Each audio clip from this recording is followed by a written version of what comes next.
Yo, what is good, YouTube? What's up, PlayStation Nation? Welcome to another episode of the JayBari Show, Just My 2 Cents. Last week, the JayBari Show, Just My 2 Cents, was introduced or revealed or, premiered. And this is the second episode. Like I said, I promised you guys I was going to bring a guest on. And, my man from another mother, from another state, definitely agreed to come on, and I definitely appreciate that, man. So, but before I introduce the guests, which don't need any introduction at all, but I gotta introduce them. I just want to welcome all the new people that might be watching. You guys might think, oh, it's Thursday night. Where's the Council Podcast? It's not the Council Podcast. It's the JayBari Show. It's a new podcast for my channel. A new era. The Council Podcast is still on a little hiatus where everybody get their schedules together. Then we're gonna see what happens, or a date or a time where we can get together and do that podcast. But this podcast is not strictly just a PlayStation podcast. This is more so like a gaming podcast.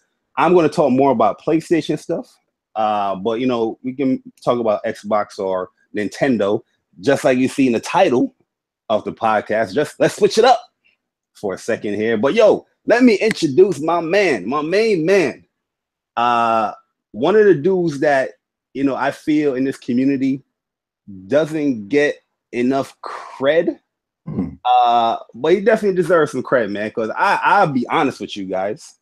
I definitely take some shit from Zobe. He definitely inspired me to do a lot of things that I do here on the channel. Or just in general, like the online arcade and all that stuff. But let me introduce my man Zobe70, or should I say Zobe70 versus the world, or should I say Zobe70 versus PlayStation Nation? What is going on, Zobe? Yo, sorry. Yes, we're here. We're ready. I'm excited. Is there echo? I'm sorry. Nah, you good. Oh yeah, I'm excited. I'm ready to go.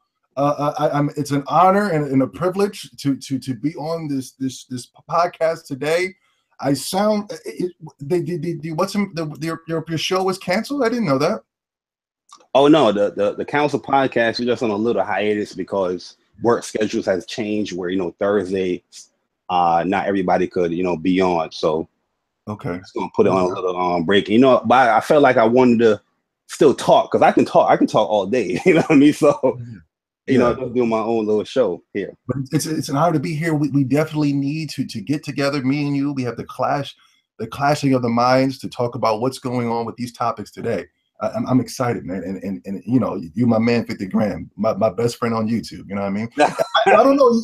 You got me here, and the Sony fanboys don't like me, man. They might attack you later, especially your council crews. Oh nah, man. I'm a person where I like to it's like I don't mind having debates or people that have difference of opinions on. I like to tackle stuff, you know what I mean? Like I consider myself like a daredevil. Like if I know that you disagree with me, you know what I mean, I'm gonna go hard, like, why you disagree? You know what I mean? Like I want to pick your brain apart a little bit. Not saying that I'm picking your brain apart, but I like to dive in and see what's going on. Like, all right, this person disagree. Yeah, I'll get you on here. You know what I mean? But nah, like, I think when I first saw you on Zaire, right? Yeah. And then you was bashing The Last of Us. I think I already told you this, but it's a long story short. As I should. You was bashing The Last of Us. I was like, who the fuck is Zobe70? You know what I mean? I was like, how dare he bash The Last of Us? For the PlayStation guy and all that. So I was like, I have to do my research. Because I was going there. I was like, who the hell is, I know how Zaire do these things. So when I did my research and I see like the stuff that you was playing and the games that you're talking about, I was like, hold up.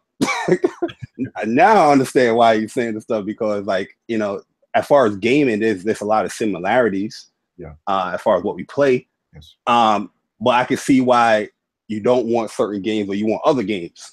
You know what I mean? And I take the same attitude how you have, where gaming is very selfish. You know what I mean? Like, I don't give a fuck what you like. You're gonna like what I like, and I'm gonna present that to you. You know what I'm saying? You know, what I mean? That's what I want you to like what I like, so I can get my games. That's that's how I look at. I don't know if I'm wrong or not, but that's sometimes how I look at it. Like, but I don't see nothing wrong with that. 100% right. Word up. I consider myself an objective Sony fanboy. I'm objective with everything, but when it comes to Sony, I just want to bring back the glory days of the PlayStation 1.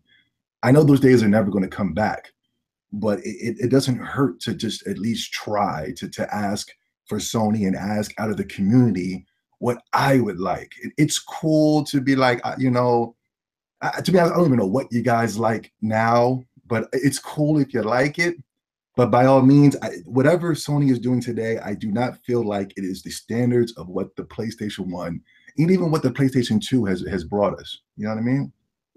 Like, I can see your points in that, but I can disagree with some of that because as far as titles, I'm with you 100%.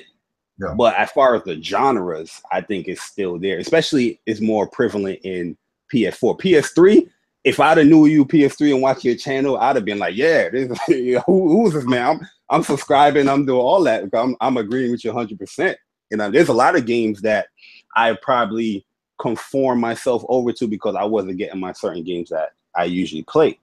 You know what I mean? But with that being said, I fell in love with some of these games. I ain't even gonna lie to you. You know what I mean? But which one is that? The Call of Duties and stuff? No.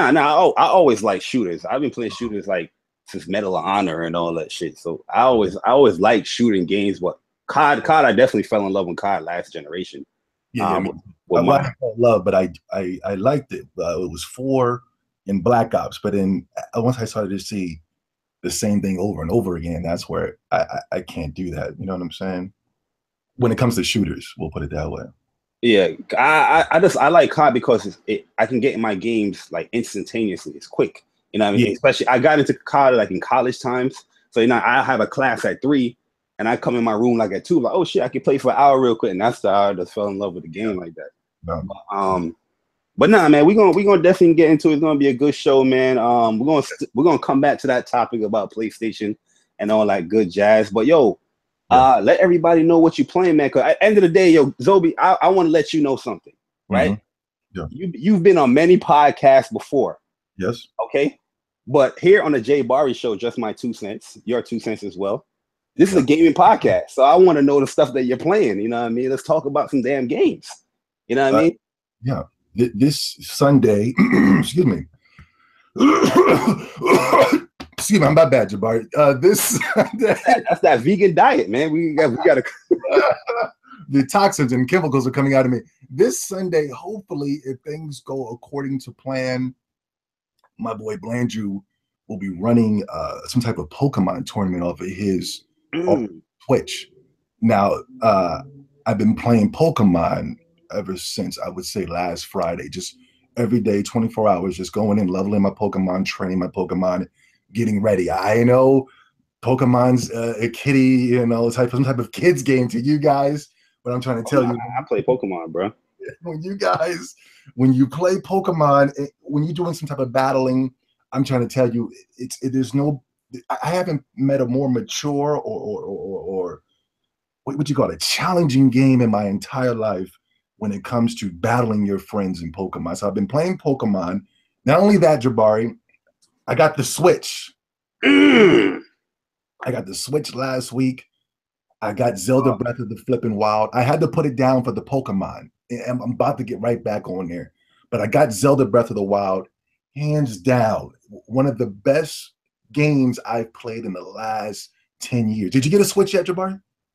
Oh yeah, I had a Switch. I just recently sold mine the past weekend. I got like 500 from it. But I will have one. I will have one probably end of this month. I mean, not this month, September or beginning of October. Before Mario Odyssey, I will have another one. Did you get a chance to play Zelda Breath of the Wild? Oh yeah. I put in like probably like 20 some hours in Zelda. I love the game. I think Zelda is great. My only thing that I disliked about it was the combat. Not saying that it was bad. I'm not saying the combat was bad at all, but when I look at that game generally, I think everything evolved when it comes to Zelda. That's how you interact with the world, how dynamic it was. But the only thing that I felt like was like short-sighted was like the combat, this little light dash and left, right. You know what I mean? I was just like, yo, you could have did something better. But I'm not saying it was a bad combat at all. I think the game is phenomenal. I feel what you're saying. I feel it's not a gripe on me, but I kind of understand what you mean. But I just feel like not even I haven't played Zelda since Ocarina of Time. Oh yeah, so you going in. And the last, I didn't even own that. That was something that I borrowed. I was going to my friend's girlfriend's house, and I was playing her N64, whatever that game came on. But before that was Link to the Past on the Super Nintendo. Yeah. But like, just take Zelda out of it. I just think the game, the core game, it's something that I feel like is evolving. You know, it was something that's been missing for gaming in a very long time. I remember back in the day, I would pick up a game and they were implementing all these ideas of making a fun game. And you know, for a long time, I feel like that's been missing. And Zelda Breath of the Wild has filled that gap for me. And I'm trying to tell you, this is the best game I've played. It's not even coming from a console war or some type of fanboy or I'm hating on Sony. I'm just keeping it real. It's the best thing. That Nintendo Switch. Oh, how can you trade that back? I guess for $500, I can understand. No. Yo, don't get it twisted. I like the Switch. I like the Switch, but I also dislike the Switch. I like the Switch because it offering a lot of games that I like. You know what I mean? Yeah, but at the end of the day, the system as a, you know, in general, I just felt like it was lackluster. But the only reason why I sold it because I was just like, yo, this dude, he asked me like months ago, like he can't get a Switch. And I was like, yo, if I ever sell you one, I'll probably sell it to you like $450, right? Yeah. And he was like, oh, I'll buy it. But I was just joking around at the time, like, I ain't selling that shit. But when I saw them shit start going back into GameStop, and I was like, yo, I can get 400 real quick. And I threw in the Pro controller for 50, and that was 500. I said, let me get that, let me get that 500, and I'll just buy another one later on. Because right now I am in withdrawal because, yo, I really wanted to play that Mario Rabbids game, where everybody keep comparing it to XCOM, and I'm like, yo, there's many other strategy games out there that, you know, can fill that void of this XCOM. Nobody plays XCOM. I think I did see you tweet that the other day. You were a little tight. Yeah, I was a little mad because I was like, yo, there's a lot of like this guy. You know what I mean? There's a lot of strategy games are. I'm pretty sure Valkyrie Chronicles came out on the PlayStation 3, but I'm pretty sure a lot of people didn't play that either. Yeah, and it came out again on PS4. Yes, I'm saying that's another great strategy. But that's another example where I'm in the beginning where you said PlayStation is not bringing out like the PS1 or PS2. Well, I disagree because people look for games because of the title. You know what I mean? Yeah. They don't look for the game for the genre. And that's why I feel like there's many games that's in that genre. People won't recognize those other games. They would say, oh, XCOM. I'm like, maybe because that's probably the most popular strategy game. I don't know. I never played XCOM. I don't know if you play XCOM, but I never, but I always wanted to though. Yo, but let me do some quick shout outs real quick, man. Garuda, yo, your boy Dre, what's good, man? Anime fan K Semi, Trek Sir Prime. We got my man Frozen Magma. What is good? That's my man Frozen, man. Cool dude. Met Frozen in person, man. He tried to beat me up, but I had to let him know that you can't do that. But as he should. J767 Mashidi. What's this? The infamous Gambino. Who are these people, Toby? No, those are good people, man. Those are real good people. They're some of them are part of my Discord. We go crazy in that goddamn Discord. It's nothing but hate 24 hours. But go ahead. I'm sorry. Ghost, what up? Yo, Ghost, what up, man? That's my man Ghost, man.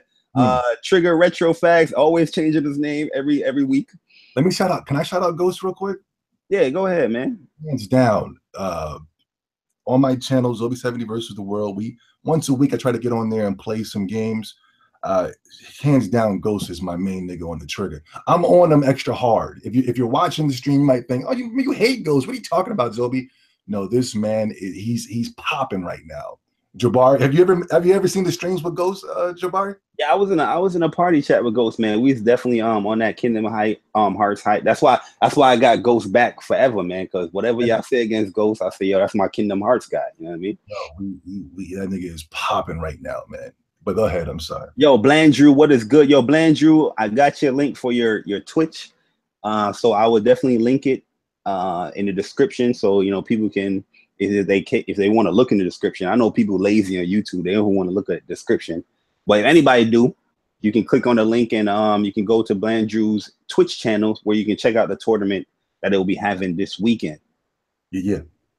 But yo, let's hold on, you're not gonna let me get off that goddamn Switch, Jabari. I gotta talk about it. Yeah. Matter of fact, go ahead, man. I want to actually hear your impressions of the Switch, man, because okay. I always felt I say, yo, when Zobe get the Switch, I hope he's as critical as he is with the PlayStation, right? And I feel like as far as the gaming perspective, I remember when I wrote somebody on Twitter, I was like, yeah, the console is a cool console. Yeah, the games are great, but the console is bad. And somebody was like, the games make the console. Yeah, that person had like a valid point. Yeah. The console itself, like, you know what I mean? I'm over here on the Switch adding people on my friends list. And I'm like, for what? Only thing I can do with these people is spy on them to see what the fuck they playing. You know what I mean? Like, yo, the Wii U, and this is somebody that has the Wii U still. The DS is still better, like consoles, just as far as like a feature and social aspect than the Switch. And I always felt like, all right, when Zobe gets a Switch, he's gonna finally see what I'm talking about. But I don't know. I want to hear your the thing that's bothering you the most about the Switch is the social features. You're not allowed to. No, it's not the social feature, because honestly, I just think it should have, just looking at it as a overall system, I just think it should have certain things implemented in there. But it's more so off the dock, the way how I want to play the Switch. Yeah. I don't think it's really beneficial. Like, I want to keep that bad boy on the dock, but that shit keeps charging. Then there's times where I just want to have it charged, but I want to play like another console or something. It will keep on switching over back to that source, and it'd be annoying. Like, I was like, yeah, come on, man. But there's a lot of positives about the console. I think as far as the concept of what Nintendo put out, they nailed it. You know what I mean? You definitely can carry a game wherever you want. And if people playing it that way, I think those are the people that's gonna be like, yo, I love this console. But the way how I wanted to play like a home console, because I don't bring my shit out there. You know what I mean? If I was taking like a bus or like a train, I'll probably bring it. But how am I gonna play driving? I can't do that shit. You know, I don't know. I no disrespect. Like, I think this goddamn console is amazing. I take games on the go. Damn it, the echo. Hello. Sorry. Yeah, I can hear you. Yeah, I take these games on the go everywhere I flip it. You know, I take, because I'm a 3DS guy. I love my 3DS. Now that I have me a console hybrid that I can take on the go, I'm taking Zelda Breath of the Wild on the go with me. It's the same game, and the graphics look better on the damn screen than it does on the TV. That's my issue. That was Zelda looked cleaner on the handheld mode. I like playing in the hand, because I smiling from ear to ear every time. Either way, even when if I was playing on the handheld mode, I'll play on the handheld mode, and then for a while I'll be like, let me put it on the TV, and then the whole experience was different just by being on the television. I'm trying to tell you, Jabari, I haven't liked a console. I didn't think a console was innovative from the consoles that I purchased. I'm pretty sure people can say this console and that console and whatever, but the console that I purchased, I haven't liked the console this much since the Dreamcast, man. Did you like the Dreamcast? No, I personally never had the Dreamcast. Oh man, yeah. Like I said, I haven't liked the console since. I love the PlayStation 1. That's my number one console. Number two was Dreamcast. The Switch has took that spot. Number 3 is Dreamcast, and the Switch has only been out for 6 goddamn months. Now the Switch is on fire. Like, they're doing a great job pacing their games out. Yeah. And nobody can deny that. I was mad at the Switch because there were too many games, Jabari. I'm managing my money right now. I had to get the Pro Controller. I got to get Monster Hunter, the Japanese import in the next couple of days. I got to get ARMS. I got to get Pokken Tournament that's coming out in the next couple of days. It's too many goddamn games, and not to attack PlayStation, but I'm going to do it. It took me like what, a year to get Bloodborne? Bloodborne was what, 2015? Yeah. So it was like 2 years. People were saying I was some type of fugazi Sony fanboy. I was talking all this smack, but I didn't have a PS4. Yeah, I just don't. I'm not going to buy the console unless I have the game to get. For about a year or almost a year and a half, it took me to get Bloodborne. Was there anything else that came out before that? It was Knack, Infamous. Yeah, I mean, for me personally, there was games out, but for the games that you would like, I would say, I don't know. Yeah. There was natural doctrine. Natural doctrine. Oh, Jesus. That game is trash, bro. I think it was the Order 1886. It was just a plethora. Hold on. Zobe, hold on. You can't come on my channel and bring up. You didn't read the rules? Like, what's going on? I'm not bashing. I'm just saying, in comparison to the Switch, where you got ARMS, which I think is great. At first, I was a little like, I don't know about ARMS. I played the demo beta the other day. I was like, okay, this gives me that feeling of playing Power Stone for the first time on Dreamcast, or let me see for PlayStation. The first time I played, oh crap, I don't remember any fighting games for PlayStation. Not till later on where Tekken. When I first time I played Tekken on PlayStation 1 for the first time, it gave me that feeling of saying, oh, this is cool, I'm trying to tell you, I can understand your gripes, but I don't have any so far when it comes to the Switch. I love this goddamn thing, and the games that I really, really want, like Pokemon, Metroid, Fire Emblem, shoot, that's coming right around the goddamn corner, man. Respectfully, Yeah, the first year for Nintendo, they are on the nose because they got a super mega hit coming very soon with Mario Odyssey.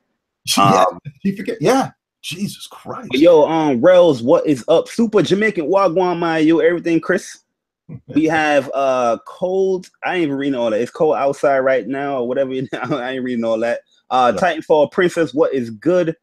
Yo, Dreadhead, what is up, man? My bad. I just like to shout out people. Do you think? Yo, Persona, what is good, man? Thanks for coming. True. You already know ARMS. Yo, me, I never played ARMS, but just looking at it, yeah, I will play it. I will play it. Not say I won't play it, but I'm just like, would I play this game competitively or take this game like serious? I don't know, but I gotta definitely play it for myself. I got two games. I got Zelda Breath of the Wild. I got Street Fighter 2, Ultra Street Fighter 2, the Switch edition. You know what I'm talking about? Yeah. The definitive. Listen, I know I'm going to say something blasphemous right now. This is the definitive Street Fighter right here. That Street Fighter 5 that you guys are playing over there is casual. That's casual fighter, goddammit. Ultra Street Fighter 2. I ran in rounds. Did you come to the stream where me and Blandrew ran rounds for 3 hours? We couldn't stop. Nah. I got to catch up on that. Nah, I mean Street Fighter 2 is always like a classic game.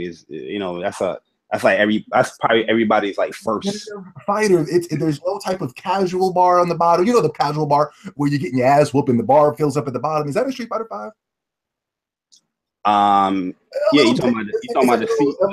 It's like a little ass whoop meter when you're getting your ass whooped and the meter builds up and you get a super move that's stronger than the move that you earned that was in Street Fighter 4. You know what I'm talking about? Oh, you talking about a revenge gauge and all that? Yeah, that revenge bullshit. Street Fighter 5 don't have revenge gauge. They got the critical art, the meter, like any other Street Fighter from like the alphas and all that stuff. They put the meter in there. Okay, so there's personally. Yeah, go ahead. Nah, there's no revenge. I personally didn't like Street Fighter 4. I would play Street Fighter 4, but I don't really like that game just because of that. The game you can get 2 supers just by getting beat up. You get your ass whooped. I'm like, come on, man, what the fuck? And it's stronger than the regular meter that you worked up whooping a nigga's ass.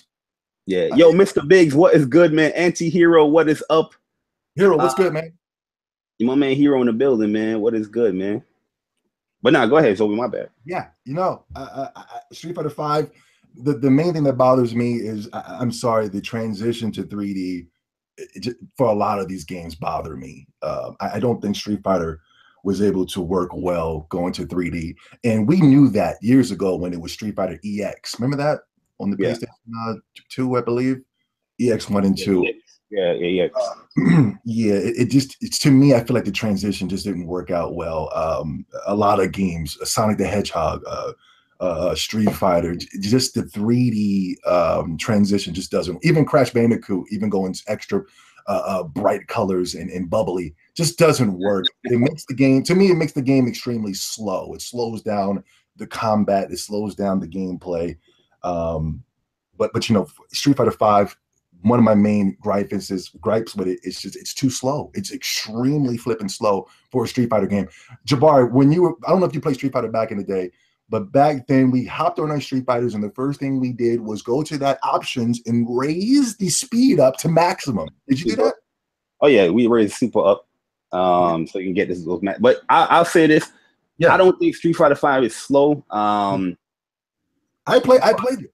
I was like, what matches in Street Fighter goes very quick because the damage output is like it's not as harsh as 2, but it's almost there. Like if you get a jump in full combo, you're 50% done. In Street Fighter. You gotta be very methodical with 5. I'm also a hater of I think if it's not the core roster of Street Fighter 2, Street Fighter Turbo, where they added Cammy, DJ, and T-Hawk. I think, and Bruce Lee, Fei Fong Wong. I think anything past that is fugazi. I like Charlie, but even he's fugazi. There's some type of new character that came out with crystal balls floating around. I mean, she's dope, man. She's dope. There's all types of these new characters. There's some type of Taliban character, some type of rat-eating I just can't. I'm sorry. If it's not the core basics of characters, and it was not the core basics of fighting. Another thing, the Street Fighter V is so goddamn casual. Me and Belanger were going at it, and one of the things I love about Street Fighter, it's a chess match, but it's a fighting game. If you decide to throw out that punch, there's always going to be a counter to whatever you do. Street Fighter V, people are just flying around the stage with no consequences. I mean, you flip this game right here, and I'm saying this very respectfully. Go ahead, man. Oh yeah, I mean, there's definitely some issues. Street Fighter. I do think if you play Street Fighter V now, you're going to get that feel of not as far as characters, but you're going to get that feel of Street Fighter 2 because Street Fighter 5, if you do like craziness, like a DP or Shoryuken, you're going somebody block that or you miss it, you're going to get crush counted, and that takes like 15%, 20% almost of your life. You can be dead off of that. But yo, I wanted to ask you, my bad. No, if you want to still talk about the Switch, we can talk about the Switch, or we can talk about. I'm good. I'm just saying it is the console. Respectfully, I'm saying this. It makes the PlayStation 4 look like complete trash, and I'm not saying this for trolling purposes. I swear. Yes, the PlayStation 4 has some type of, you can put your headset on and you can chat with your homies. But listen, I'm an extrovert. I really don't like people. You know what I'm saying? I really don't. And the Nintendo Switch is the perfect place for me. We're here. Well, I'm gaming. I'm playing Street Fighter. I got 2 games. One game is already Game of the Year contender. Keep it real. Keep it real. What, Zelda? Yes. Oh yeah, that's fact. Game of the Year contender, and the other one, they gave me the Street Fighter game that I always flipping wanted. I'm trying to tell you, and there's more to come. There's more to come. But yes, I'm done with the Switch, man. Let's go to your topics, man. Oh yeah, nah. Yo, you're the guest on here, man. You're the feature. You know what I'm saying? You're the shining star right now. You know what I mean? I remember watching one of your. That's why I'm so happy that you're on here, because I was watching one of your videos, and you was like, "Yo, I'm not going on these podcasts and stuff like that no more." You know what I mean? I was like, "Yo, should I even ask Zobe?" Because you know what I mean. Zobe superstar out here. No, I don't. I knew it was just going to be me and you, and even if you bring your crew on, that would have been fun too. Because I miss going back and forth with people because of the podcast. But I don't like when the podcasts don't go into gaming and it's more of a just hip hop husbands of Hollywood. Once it goes into the gossiping and the fighting, you know, once I can do it with the best of them, but I just don't. I would prefer to talk about games, and I know that's what you're gonna do. You know what I'm saying? Hey, yo, I gotta save that though, man. Hip hop gospel. No, I mean, yeah, that happens a lot. That happens a lot, man, out here, man. But nah, like I said, yo, I'm a person. I like to talk about games, man. I like to get people that have different opinions too, man. Yeah, it makes the conversation a little bit more fun to everybody. Like, hey, yeah, I agree. Yeah. Different opinions too, man. Crap. That's my sexy voice. Do you hear that list? Yo, guys, hit the like button if I got the best lisp on YouTube. Oh yeah, hit the like button. If I got the best list, see somebody just hit the like button. I appreciate that, man. I definitely appreciate it. But yo, Gamescom passed. Yes. I think I got some of your thoughts on it about watching some of your live streams, but let's go over like what was your favorite things about Gamescom, or what things you hate. Whichever one you want to tackle first. Gamescom in general.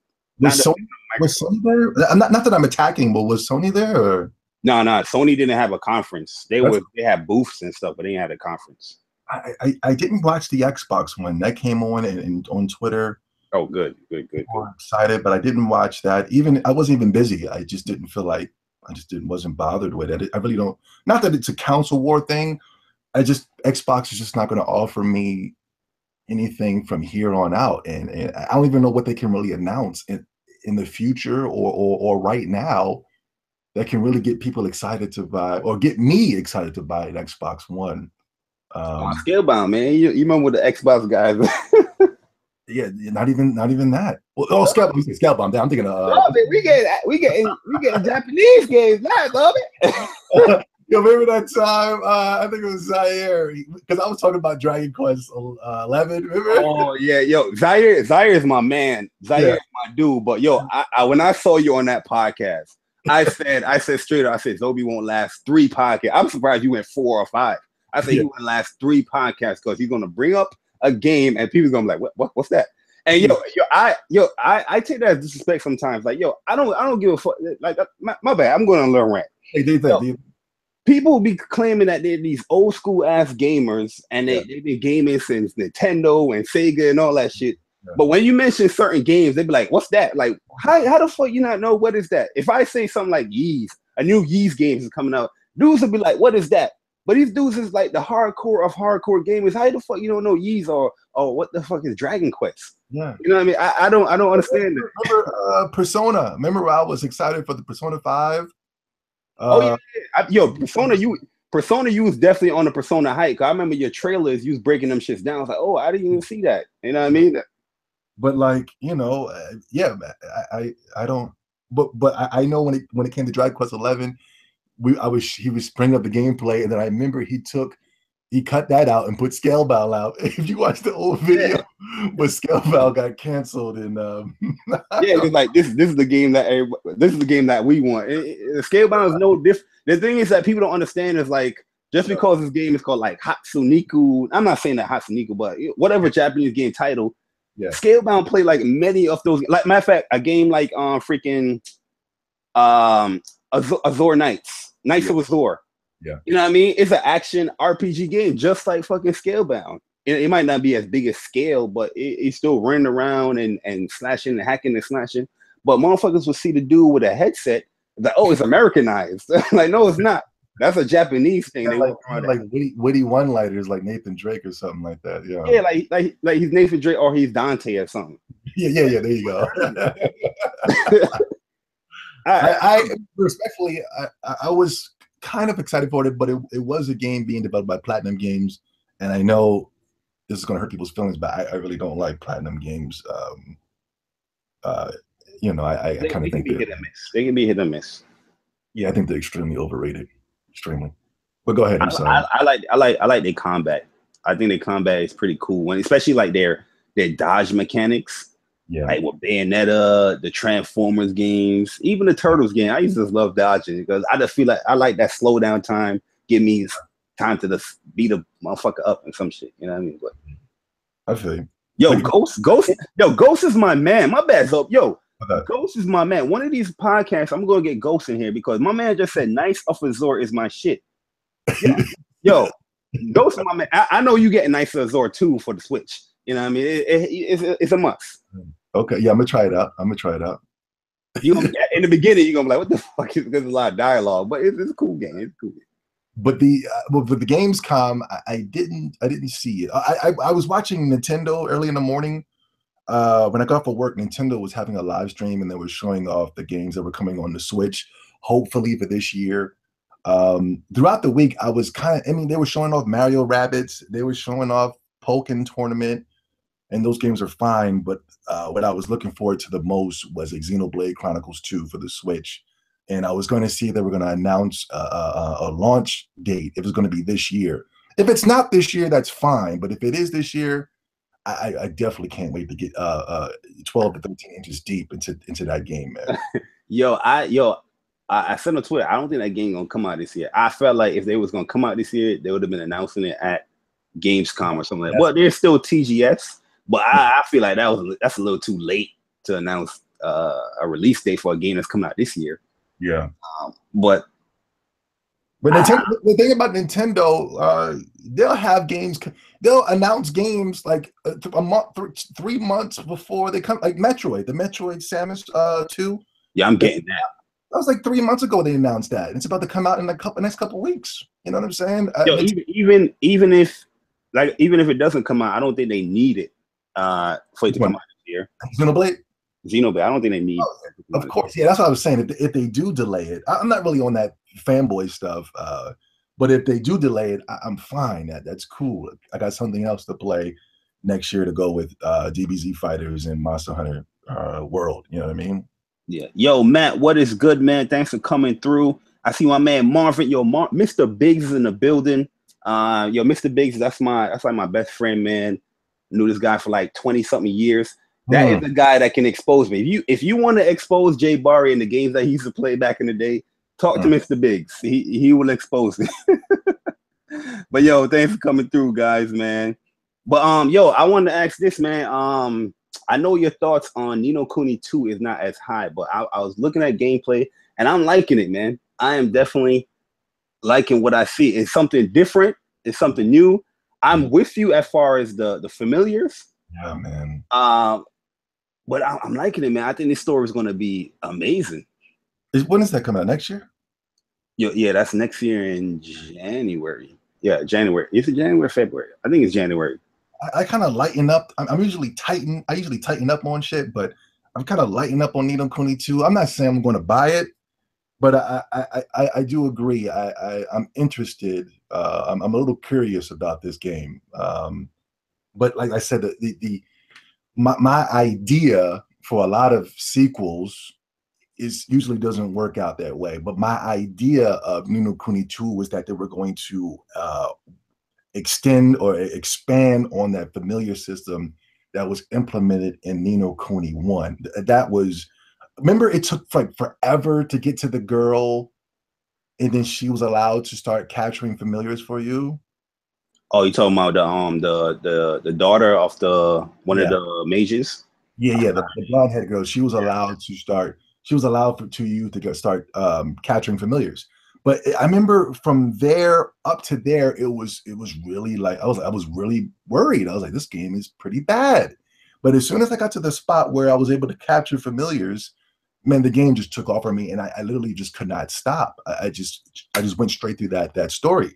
Now that you took it out, it's like, and then we got these little Pikmin type things. I'm not saying it's going to be that. Yeah, go ahead. I think story wise, I think it's going to explain why the familiar is not. Because if you're looking at everything like in the trailer, from what I'm seeing, even the fairies look like they're much younger. I think it's like a prequel to everything. It's like this like couple of thousand years before or something like that. So I don't know if that's going to tie into as far as like these squigglies might be like the premature like familiars. I don't know, but I do see like with the fairies, like the droopies, they look much smaller and younger or something like that. I gotta look more into it, but I think it's going to tie in with something like that. But I did lighten up on it. It is level 5. At the end of the day, level 5 makes great games that I love and adore. They already work. They work on one of my favorite video games right now, and that's Yokai Watch. You ever played that? Oh no, I can't. Yokai Watch is the shit.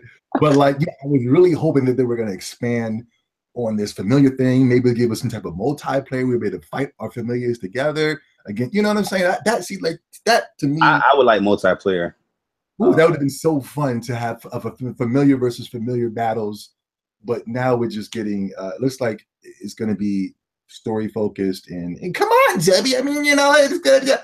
And I know all that, but I'm just saying what I wanted was something different. What I wanted from Final Fantasy VII Remake was something different. What I wanted from Final Fantasy 13 was something different. What I wanted from Final Fantasy 15 was something different. And, usually when they don't listen to my ideas that I expected, it usually fails. And I'm not saying Ni no Kuni 2 is going to fail, but I'm just saying I'm usually never wrong, respectfully. You know what I mean?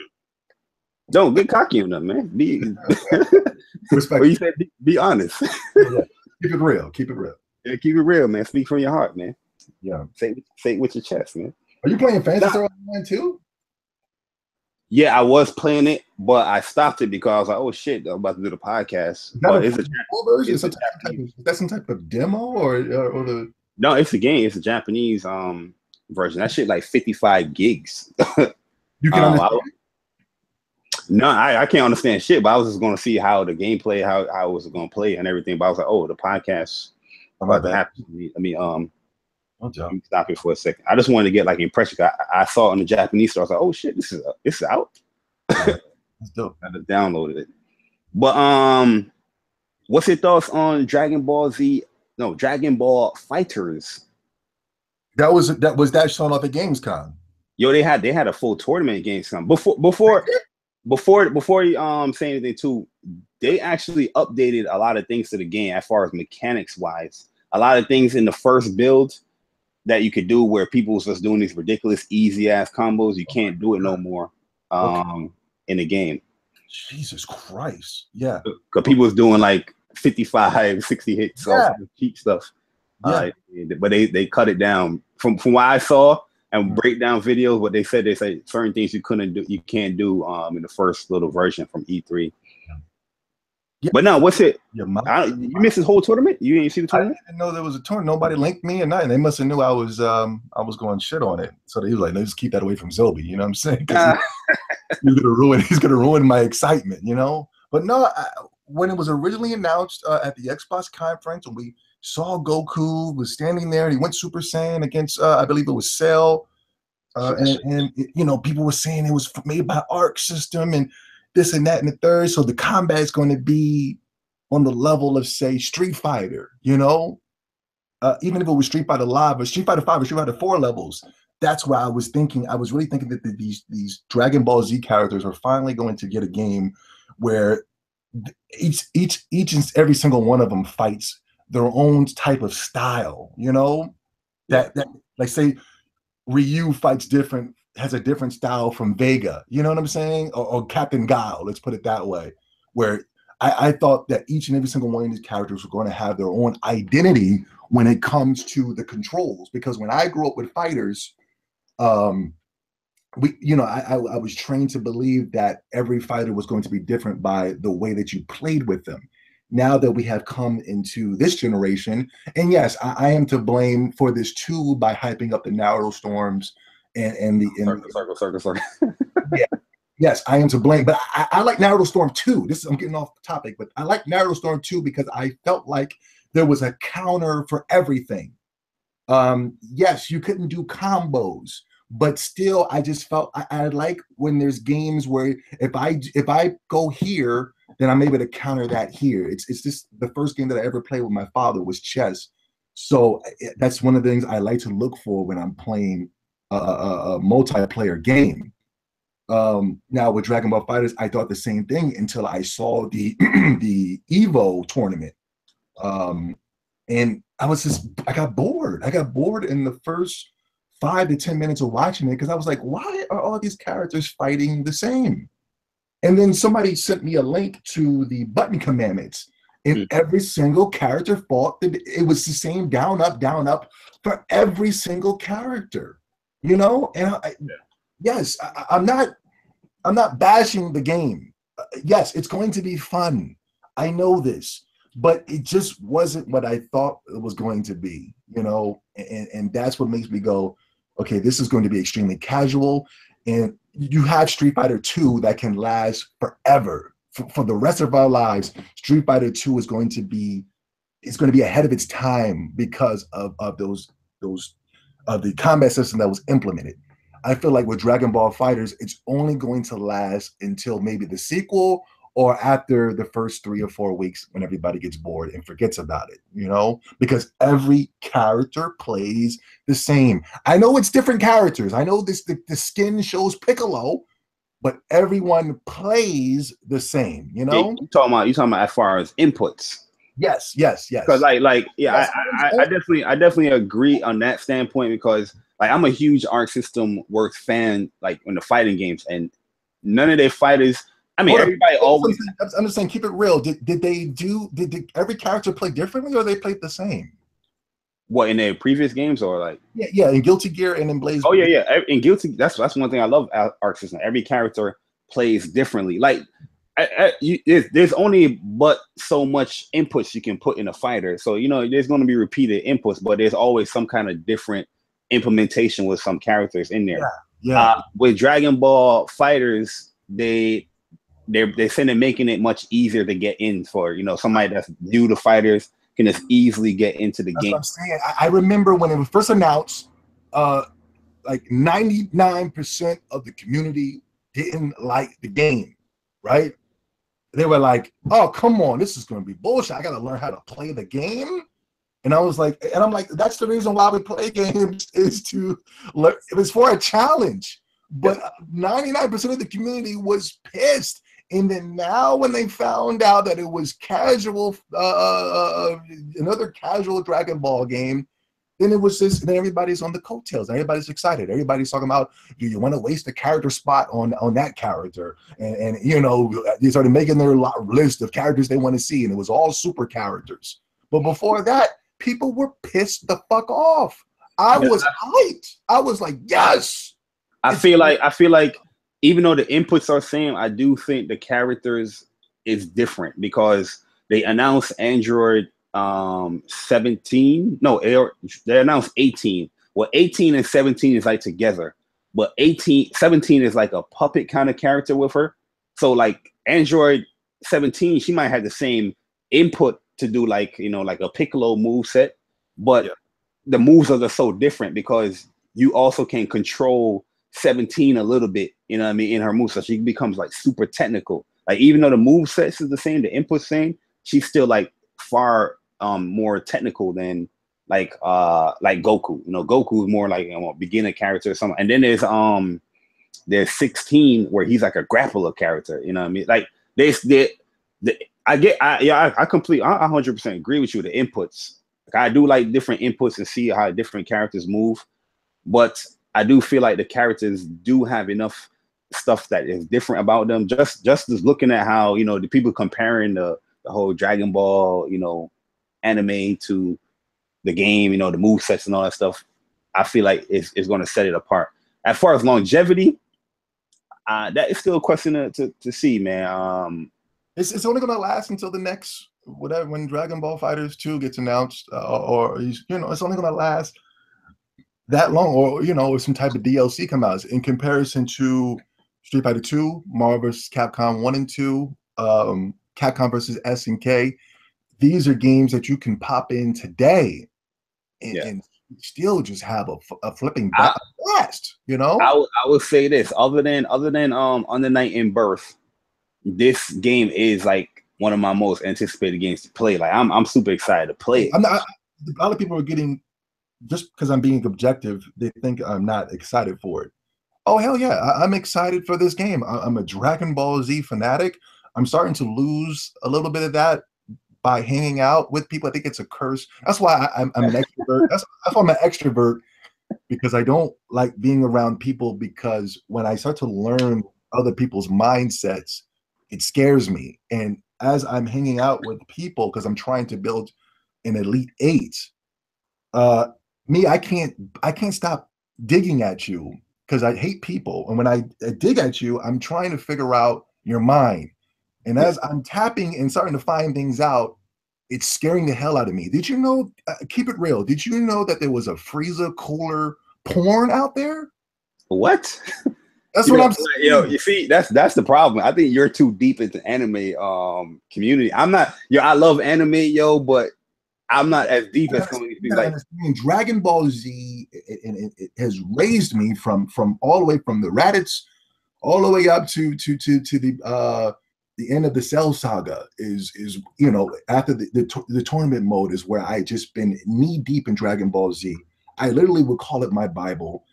Every day, if somebody wants to, if I don't really get mad if people troll me, but if somebody trolls me with Dragon Ball Z, I can get triggered, Yeah. And then when I find out that there is some type of sexual thing behind this, with a lot of things, I got turned off of Persona 5 when I found out that people were playing Persona for sexual reasons. Did you know that? Oh nah. You see, I don't know. Yeah, I don't know who we talking about there. You see what I'm saying? Like there's a community out here, and I didn't notice it was there until Sonic the Hedgehog. Did you know that there's a sexual community when it pertains to Sonic the fucking Hedgehog? Did you know that? Nah, yo, honestly, I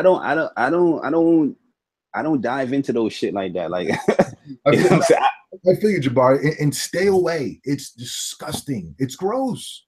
I like I said, I watched a lot of your videos, and sometimes when you talk about anime, like I seen some of the comments, I'll be like, yo, this dude comment section is toxic. Just look at these dudes, like, and I'm like, yo, I need to avoid these guys, man. Like, if you catch me in like a party chat, we talking anime, I'll talk anime, you know what I mean? But sometimes I feel like I just can't talk anime with some of these guys because they don't get it from the perspective as far as it's a new breed that grew up on Naruto, and the only reason they grew up on Naruto was for sexual reasons. I have a guy that dropped Naruto because remember Haku? You know Haku in Naruto? Yeah, Haku, yeah. He dropped it the same episode the transgender died. He said, "Fuck this shit. I ain't watching it no more." Yeah. I swear to God, I know a guy that said, you know Dragon Ball GT? Yeah. Who's the worst character in GT? You got a lot. You got Pan. I didn't like True. Yes, Pan. Just by you, just being an average viewer, the average watcher of anime, you said Pan. I know a guy that said Pan was a great character, and when I started to dive really deep into it, it was for sexual reasons. Oh damn. It's disgusting, but it's way off topic. It's That's way a little girl, man. Come on. Yeah, it's a little girl, man. And this there's only one scene I like Pan in, man. That's when she helped Goku go Super Saiyan 4, and that was it. Everything else was like she was trash. But this guy, he likes these things for sexual reasons. So, but I know the reason I'm not mad at him because I think he represents the community of people who grew up on this new age of anime.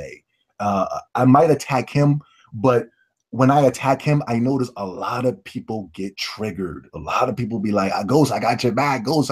Excuse me, I'm sorry, I don't want to say names. I ain't say it, man. I don't want to say names, but hey, we're gonna have a conversation. I know there's a community out there. I know, and I know it's the closest people around me are watching it. I know. Yeah, and that's why it scares me. You know? Yo, big shout out to Joey Luciano, I guess he was a troll. I don't know what happened with him. The truth, man. I told you, man, you gotta change your name, man. Cause my list, man, you're gonna bring it out, man. The truth is in here. Yeah. And Chris Black, yo, what is good? Oh, my man King Wave is in there. What is good, man? Yo, Zobe, let's get back into it. I want to go for fighters though. Before we change the subject, fighters, I am excited for it as a day one pickup. I'm going to be doing the build up videos of camping outside. I'm literally going to be camping outside of my GameStop, waiting for the game. There's going to be a 3v3 mode, JayBari. Oh yeah, the party mode. Yeah, that's dope. It's going to be. Maybe we can do this one day. It could be 3 of your best versus 3 of my best.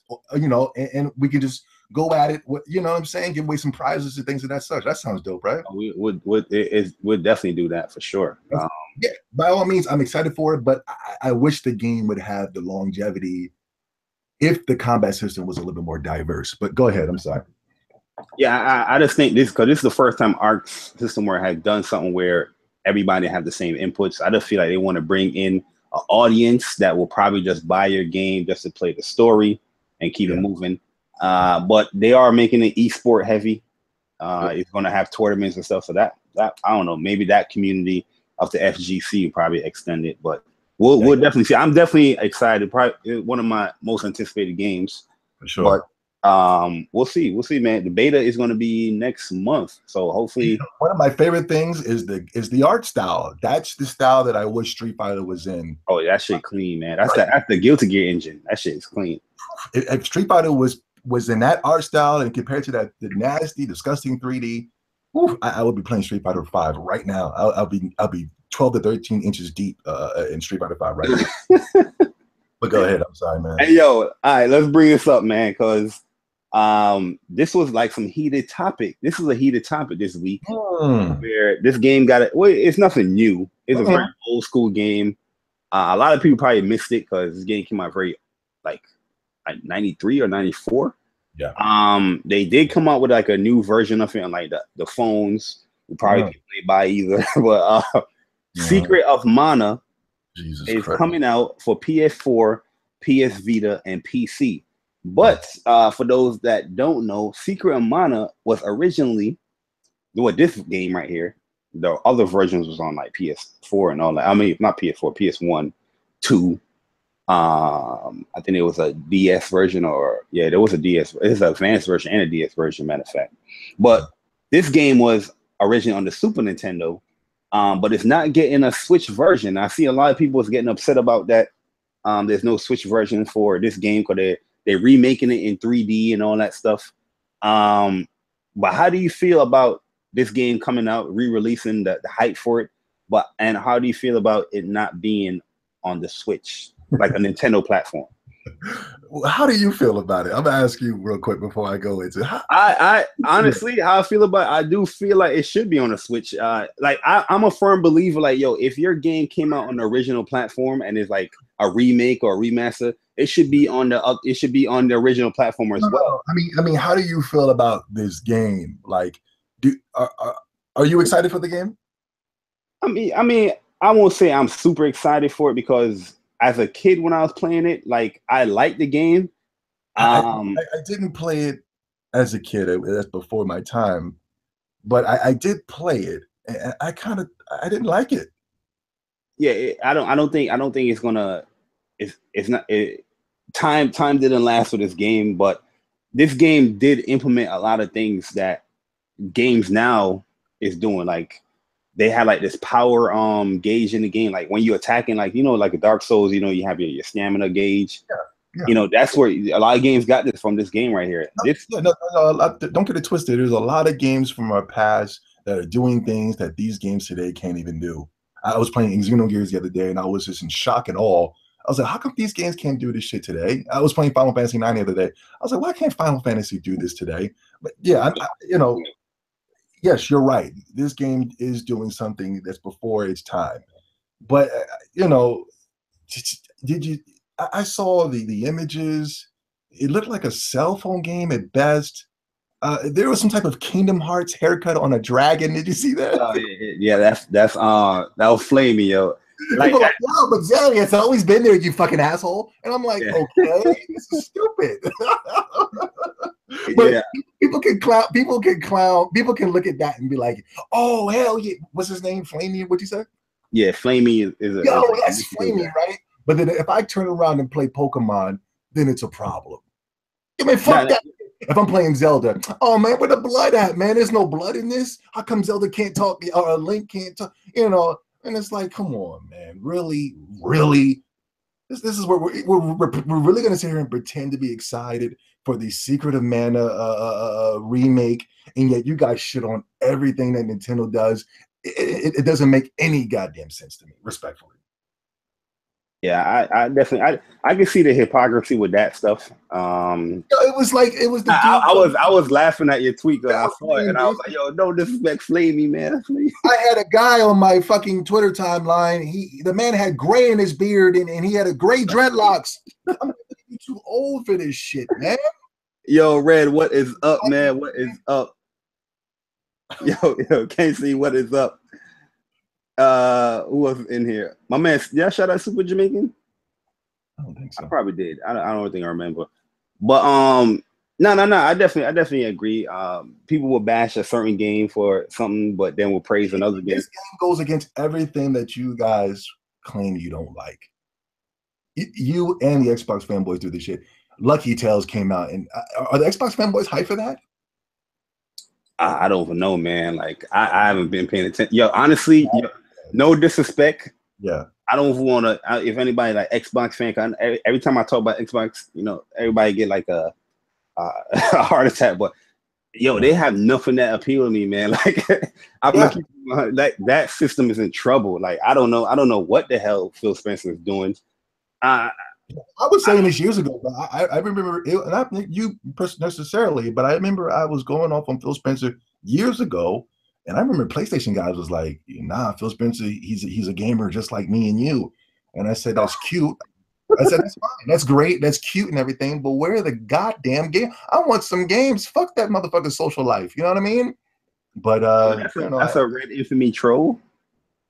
Red Infamy? Yeah, somebody got a troll account. Yo, Persona, check if that's a troll Red. Because I never heard Red speak like that. I don't have time to check, but go ahead on, blow my bad. Is he spreading hate or no? I don't know what the person did. He talking about anime and saying jerks off the anime. I don't know what. But yeah, no. What was I saying? I forgot. Damn it. Oh yeah, the Xbox. Yeah, there's absolutely nothing. But what I forgot what the main topic was. I'm sorry, JayBari. Do you remember? It was Secret of Mana. Yeah, Secret of Mana. Yeah. Fuck that bullshit game right there, man. Fuck it. I like the game. I never completed the game. If it came on the Switch, I still wouldn't buy it. But go ahead. I'm sorry. I like the game. I have it. I had it for the iPhone. I didn't even start that genre yet, but I'll give it a try. I'll support them. I don't know. One company I will buy shit just to buy shit is Square. Honestly, I know that sounds bad, but I'll buy Square shit. Like I'm done. I'm done with Square Enix after Dragon Quest 11 and it was another game. Oh, Lost Spear. You got to get Lost Spear, man. It's just hot. They have Project Octopath coming to the Switch. It's got the old school. Oh yeah, that's the game Frozen me putting me on. Yeah, that shit look hot. Yeah. After those, if you go into are you going to go into the topic of which brand cares about the brand better? Oh yeah, we're going. That's a topic. We're just going to tackle some of these news real quick. Yeah, well, I'll talk about that later then. But yeah, I know that and Dragon Quest 11. But after that, I just can't. Square Enix is a cancer. It's causing me health problems. I've raised the dosage of my medication. It's not the same Square Enix that I used to love and adore. Not at all. Yeah, they definitely changed some things. I was gonna put that whole Final Fantasy 15 noodle cap cup, but I didn't want to like go off. I'm a very positive dude, man. So you know what I mean. Like when it comes to certain companies, there's times where I hear you bash Square. I'm like, yo, Zobe, man, chill out, man. Chill out. People be thinking I'm bashing. It's just I'm not saying. I don't know. When I believe. You guys are making me believe that you didn't grow up when you weren't playing these games that Square Enix used to put out, Mm-hmm. And if you were to grow up around that time, and that's not nostalgia because I played Final Fantasy IX for the first time the other day. It's a damn near perfect game. Yes, Don, that's a great game. Yeah, it's my favorite Final Fantasy. I like Final Fantasy VII for subjective reasons, and I will always put it as my favorite. Well, not my favorite, but my favorite Final Fantasy. But if I was to say, well, objectively, which Final Fantasy is the best? Final Fantasy goddamn 9. And I just played that a couple months ago. It's just, I don't believe in nostalgia. There's no such thing as goddamn nostalgia. We only bring up nostalgia is when you're losing the debate or you know what I'm saying, or some other. That's what we need to do one day. We need to get like some Final Fantasy fans, like, like fans, and we talk about which one is the best, right? And then go into from that debate. We'll have the people vote to see who had the better arguments to see which Final Fantasy is the best. The thing is, we can do that, but I already know what the narrative is going to be. And it's this new internet narrative that 7 is overrated and 6 is the best of all time. And then a lot of people didn't even play 6, man. Like, that's what I'm saying, JayBari. I mean, that's why I say, how can you like what Square Enix is coming out today if you claim 6 is the best? And a lot of people didn't play 6, JayBari. A lot of people say 6 is the best because they're going off of what like their favorite YouTuber. Yo, don't get twisted. Yes. I think 6 was amazing. Yes. I love Tara as a character. I feel like Cloud himself is like an evolved version of Tara because of the mental issues and the journey of her finding herself. You know what I mean? Tara's awesome. Tara's awesome. But I'm not on 6. Is it the best? No, this is only a narrative that you're receiving from your favorite YouTube channel. Like JayBari said, this is not 6. You guys did not play 6. You didn't play Zelda. What's the one with the mask? Oh, Majora's Mask. I didn't like that game. I didn't like Majora's Mask. I remember when that shit came out, and the news was like worried about the Zelda franchise. Like, oh my God, the Zelda franchise is about to die. I mean, people were really concerned. But now we have YouTubers saying, well, it's not that bad, or Pan's not that bad. This whole narrative that is coming from somebody else. And it drives me sick. It's raising the doses of my medication daily. You know? Yeah. Yeah, the same people that thought 6 was the greatest of all time.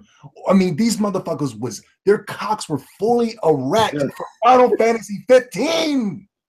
I ain't even gonna lie to you, man. I remember we was doing your PlayStation podcast. You talking about anticipated games. Yeah, that was in my top 3. I was hype for Final Fantasy 15. I'm not talking about you. That's fine. You were talking about 15 when I first met you. You were hyped for 15. You know what I mean? And that was just because of the blueprint of what they had given us before. And that was not the final version is not what we were supposed to get. The blueprint of what we got before was I actually would be more. I would actually prefer that than whatever the hell we just got. That was insane. Like there was aspects in Final Fantasy 15, like the hunts and some of the missions was cool, but overall as a game, it was a lackluster game. I mean, none of these guys who played Final Fantasy over the years picked this game up, and you know why? It's to go back to my last topic that I had earlier for sexual reasons. What they thought it was, Sasuke. I know you think I'm trolling. I know you think I'm kidding, JayBari. Is that you look like Sasuke? JayBari, I know you think I'm trolling right now, but I'm being dead serious. These niggas, they're weird, man. You know what I mean? But anyway, let's get back to the topic. Yeah. Final Fantasy 6. Okay, it's the greatest. Yes, I know your favorite. Yo, got one of the best villains though. Kefka, that nigga is awesome villain. But Sephiroth. Oh, Sephiroth definitely takes the cake, but Kefka was that dude. Like Kefka was getting in dudes' heads. Like he was manipulating the whole shit. Yeah, I like Sephiroth a lot better because when he found out his origin of who he was and what he was, that motherfucker lost his goddamn mind. Yo, Sephiroth was a bad guy. He was like an innocent. He's not innocent, but he was like a passive aggressive bad guy. Like, yo, his reasonings you can understand. Yeah, why he's doing what he want to do. Like he wants to avenge his mother. He felt like his mother is supposed to claim this land or whatever, and people stripped that away from her and all that. He was a genetically modified experiment. You know yeah. Sephiroth is a dope ass. That's why I feel like when people say Final Fantasy VII is overrated, I'm like, yo, did you really play the game? Because like I said, in Final Fantasy VII, every character outside of Cat Sith can have their own fucking game. The people who saying Final Fantasy VII is overrated just played it, and because all they did was hear the hype behind it because of my generation, and we were going, you know, oh man, this 7 was dope. This 7 was great. And a lot of these guys who grew up on Naruto, they finally get a chance to play it, and they see the graphics and they don't see the game, and they go, what the hell is this? You know, this is what they were hyping up for years. And I can understand that, but are they going to admit that? No. Would I admit that? Of course I would. You know, I don't have nothing to hide. I'm not nothing to be ashamed of. What, with graphics? Yes. Yeah. If I played a game recently that I haven't played, like I just admitted that I never played Secret of Mana when it first came out. It was before my time. But, you know, a lot of people couldn't admit, yo, I didn't play Final Fantasies before my time. They're just going to say it's overrated, it's trash, and 6 is the best. And, hey, yo, I just did a video on that hashtag respect gaming. You know, at first it started out just trolling people, but now I'm really going to make it into like a movement. Cause I really feel people disrespect gaming. I think it's great. I think it's dope. Like when they say shit like that, just like what you're saying, like just try the game out. You know, if you're a gamer, try the game out. And if it's whack, a lot of the kids today, they just don't want to admit that the graphics is turning them off. You know, they need the bright colors, the pinks and the blues. They need the Sasuke looking characters. They need the hair laying over the eye. But they don't want to admit that. But I know. You know what I mean? Yeah, for sure, man. But yo, let's move on to this. Yeah. We're gonna do PlayStation Plus versus Games with Gold, right? I usually like to do this every month where I compare the two, and you know, we both give our points on which service thinks offers the best, I guess, value that month. Yeah. Well, PS Plus, Sony admitted that they made a mistake listing games, but here's a new list. Infamous Second Son. Are you gonna play that, Zoe? I will be getting PlayStation Gold this weekend because I want to play the new Gundam game. Oh yeah, we got to get on that, man. Definitely. We're gonna talk about it. Definitely. Strike Vector EX, Truck Racer, Handball, We Are Doomed, and Hannaful Boyfriend, and they also added rigs for PlayStation VR in there. What is that? Oh, okay, VR. Gotcha. Yeah, I know you don't give a fuck about no VR, but yeah, I love that. I love that game, man. Rigs, that's my shit. Sounds familiar. September games for Games with Gold is Forza 5. What else I see here? These are free games. Oxenfree. Those are the Xbox Ones and Xbox 360. You know, you can get them backwards compatibility when they're available. Yeah. Hydro Thunder Hurricane and Battlefield 3. So that's the Xbox list right there. Wow. What do I what's sell? That? Is that me? I sell glory. Oh no, that's me. My bad. But yo, just listing off of those games, what do you think? Which service just offers a better value in your opinion? For this month? For September. September? I'm sorry. I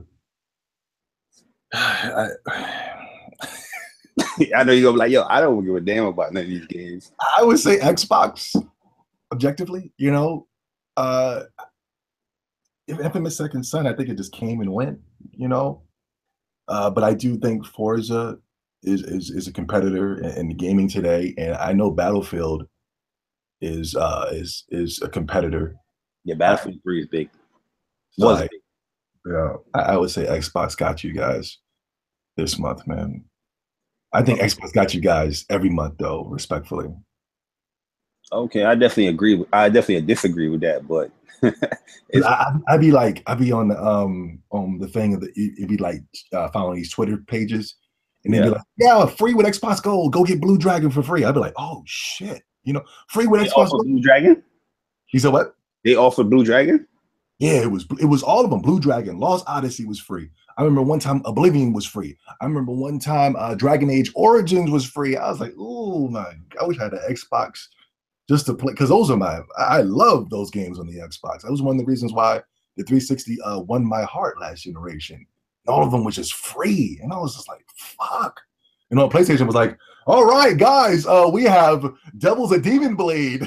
Yeah, it was doing, what the fuck is that? they was doing Resistance and Heavily Sword, and PlayStation definitely was going into like a new type of era. Xbox, they was buying up all them Japanese third-party games. I meant like, you know, the games that were given away with PlayStation Plus.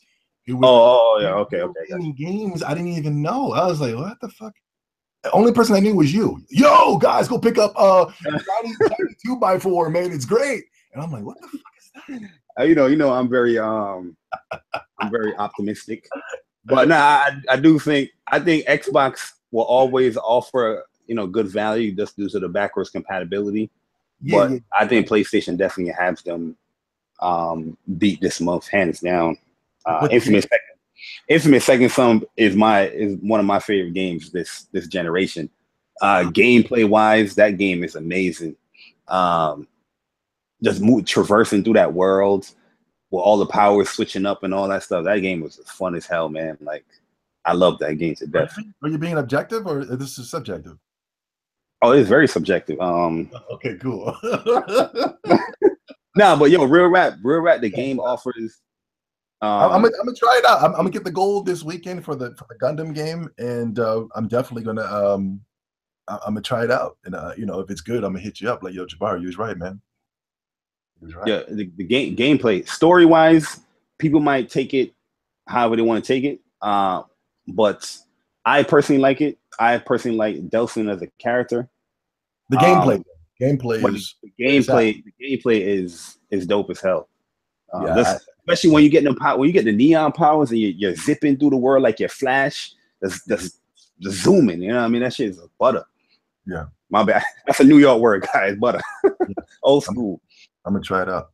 Definitely gonna try it out. Yo, but all right. So let's pick one right here. Which one you want to do? You rather want to talk about Marvel vs. Capcom roster or MPD November predictions? Yeah, let's do Marvel vs. Capcom.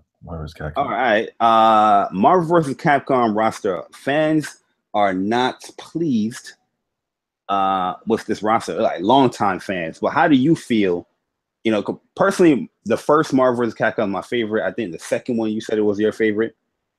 Yeah. How do you feel about this roster that they have coming up for this game in like 2 weeks?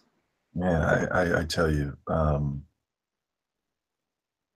I used to love Marvel vs. Capcom. I swear to God, it was literally one of my favorite video games of all time. When it first launched on that goddamn Dreamcast, I literally could not stop playing that game every single day. I was unlocking characters, unlocking the stages, unlocking different color types. If you remember, I don't know if you played it. You didn't have a Dreamcast, but I don't know if the PlayStation 2 had this, but you were able to go in there and they had this little store. You were able to buy all the characters, and you bought Charlie and you bought Storm. I mean, it was the best gaming experience I ever had in my entire life. Then when 3 came out, they hurt my goddamn heart. It was Casual Fighter. I think it was created by the same guy that did 3 and 4 and 5, right? Oh no. Yeah, he's terrible. I really need to fire him ASAP. He's been just destroying the free Street Fighter franchise ever since he got there with 3. He's a fucking cancer to fucking Capcom. I'm gonna whoop his ass if I ever see him in Yo, he cool as hell. If I ever see him in the real world, I'm gonna whoop his. It's that serious, JayBari. I'm trying to tell you. When it was JRPGs, I talk about that all the time. But right there was fighters because of Street Fighter.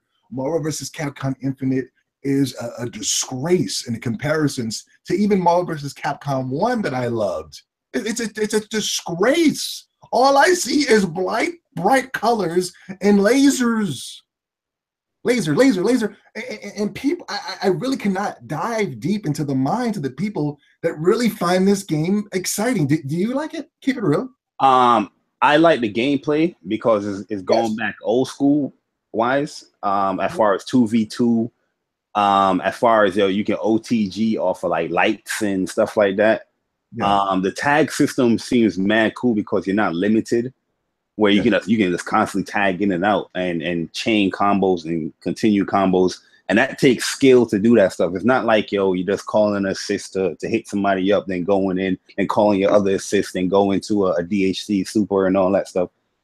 Yes, I believe that the gameplay will be better than Dragon Ball Z Infinite.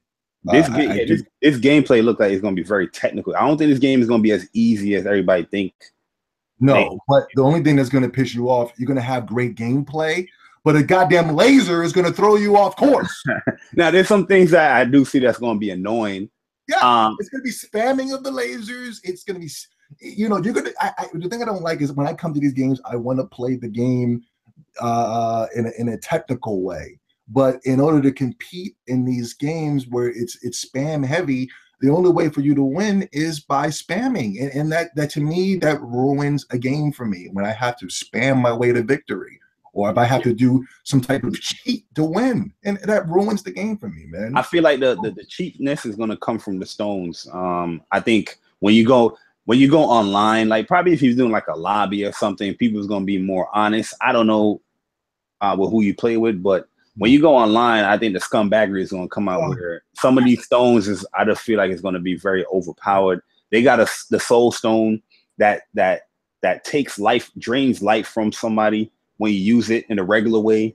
Then in the super, the infinite storm mode, it revives anybody that's dead, and then you can have two people at the same time fighting. You're controlling two people. That seems at first like difficult because you're controlling two people on one screen, but when I look at the gameplay, I'm like, yo, that shit is OP. You know what I mean? And then there's the space stone where when you go in infinite storm mode, it traps you in a box and you can't move. It don't matter what you do, you can't move. You can still like attack and stuff like that, but you can't like dash out of that box. I feel like that is going to be a little bit OP, but other than that, yeah, I do see a lot of lasers and stuff, but bringing it back to 2v2, I think that's going to confine that a little bit. Like in 3, it was just all over the place. The thing that I've heard recently, I never knew that 3v3 was a problem when I was growing up. Now I'm hearing everybody say, oh God, the 3v3 is I just hate it. I never liked it in the first place. And I said, when did this narrative start? You know? No, it's because of the assist. That's the only reason. Like 3v3, I don't have an issue with it. It's just how they implement the assist. Yeah. You know what I mean? Like certain characters' assist is just too damn good. Like you can't do shit. Like in 3, like if you play somebody really good in Marvel vs. Capcom 3, you get one touch. You just put the controller down because you're gonna die. Gotcha. You know what I mean? Yeah, it's Marvel vs. Capcom 3 ruined the 3v3. Gotcha.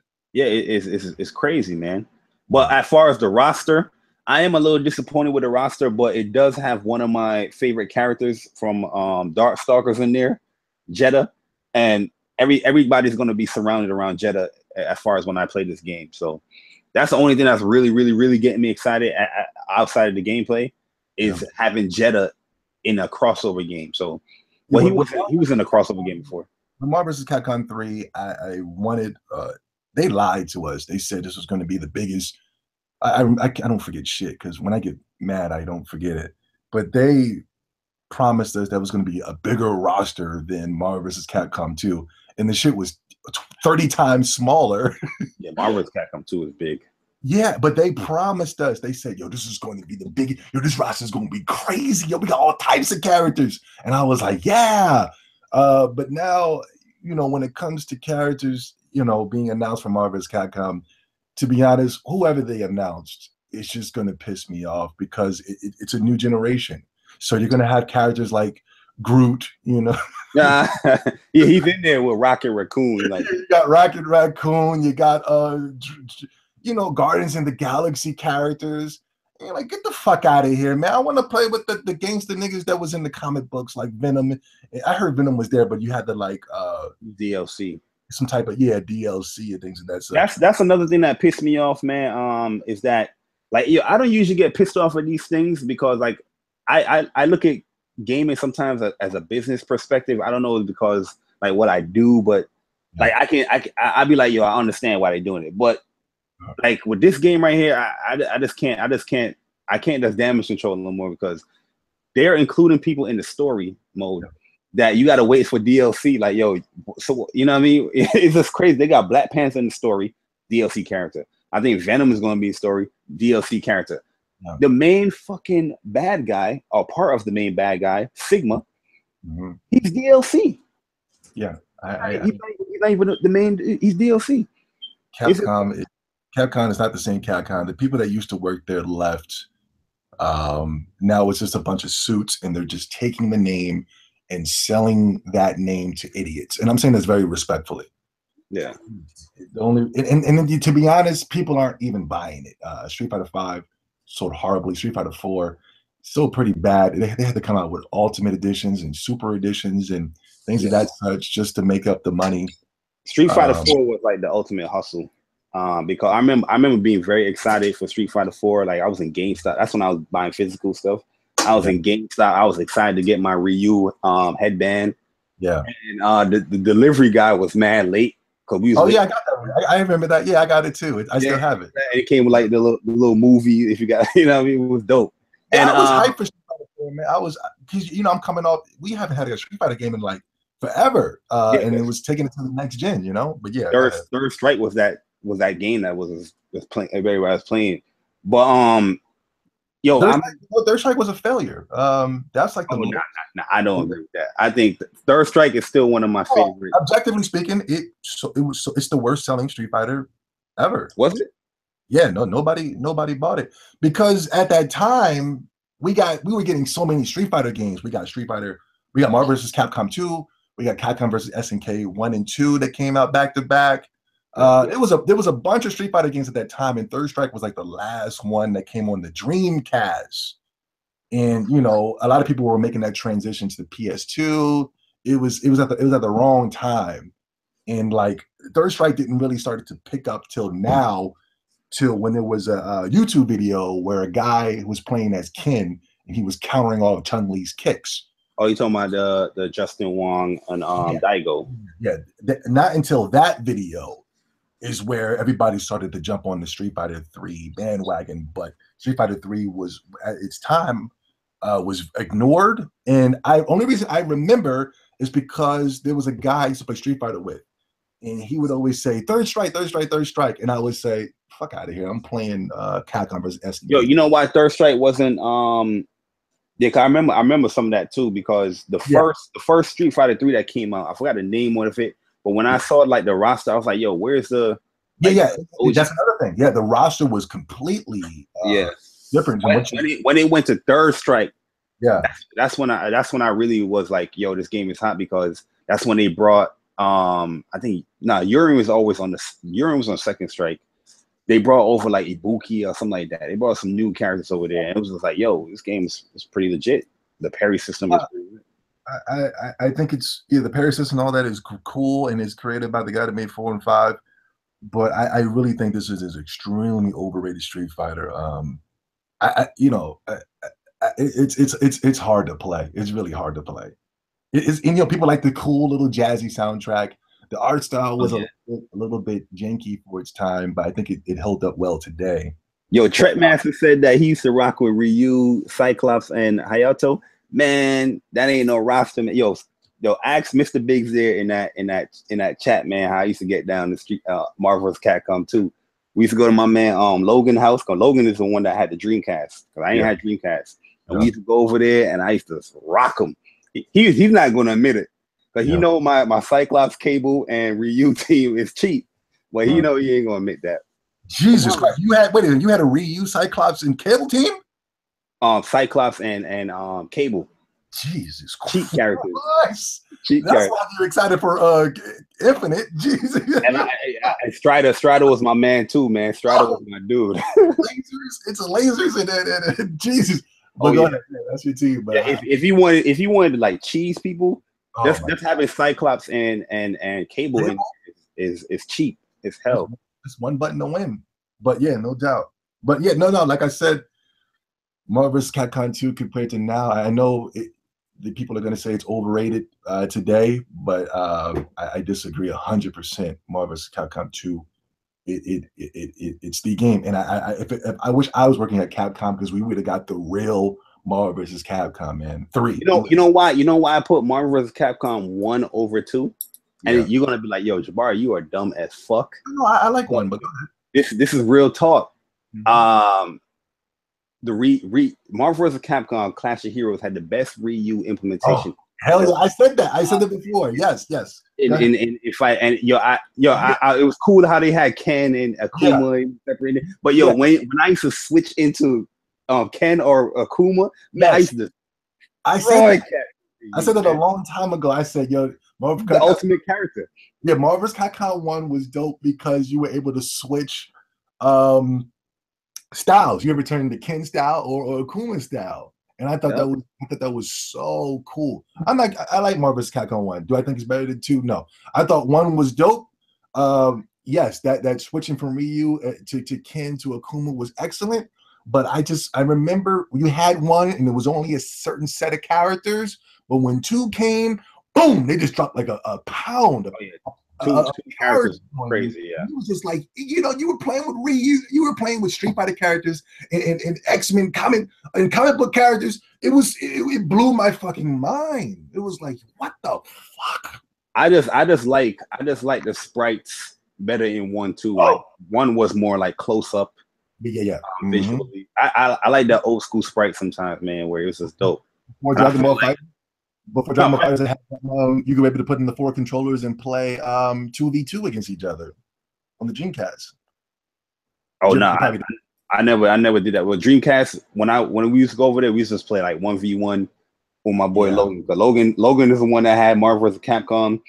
We didn't get Marvel vs. Capcom until later on PS2, and I don't think the PS2 version was as good as the Dreamcast. No, the PS2 version was terrible. It was a terrible port.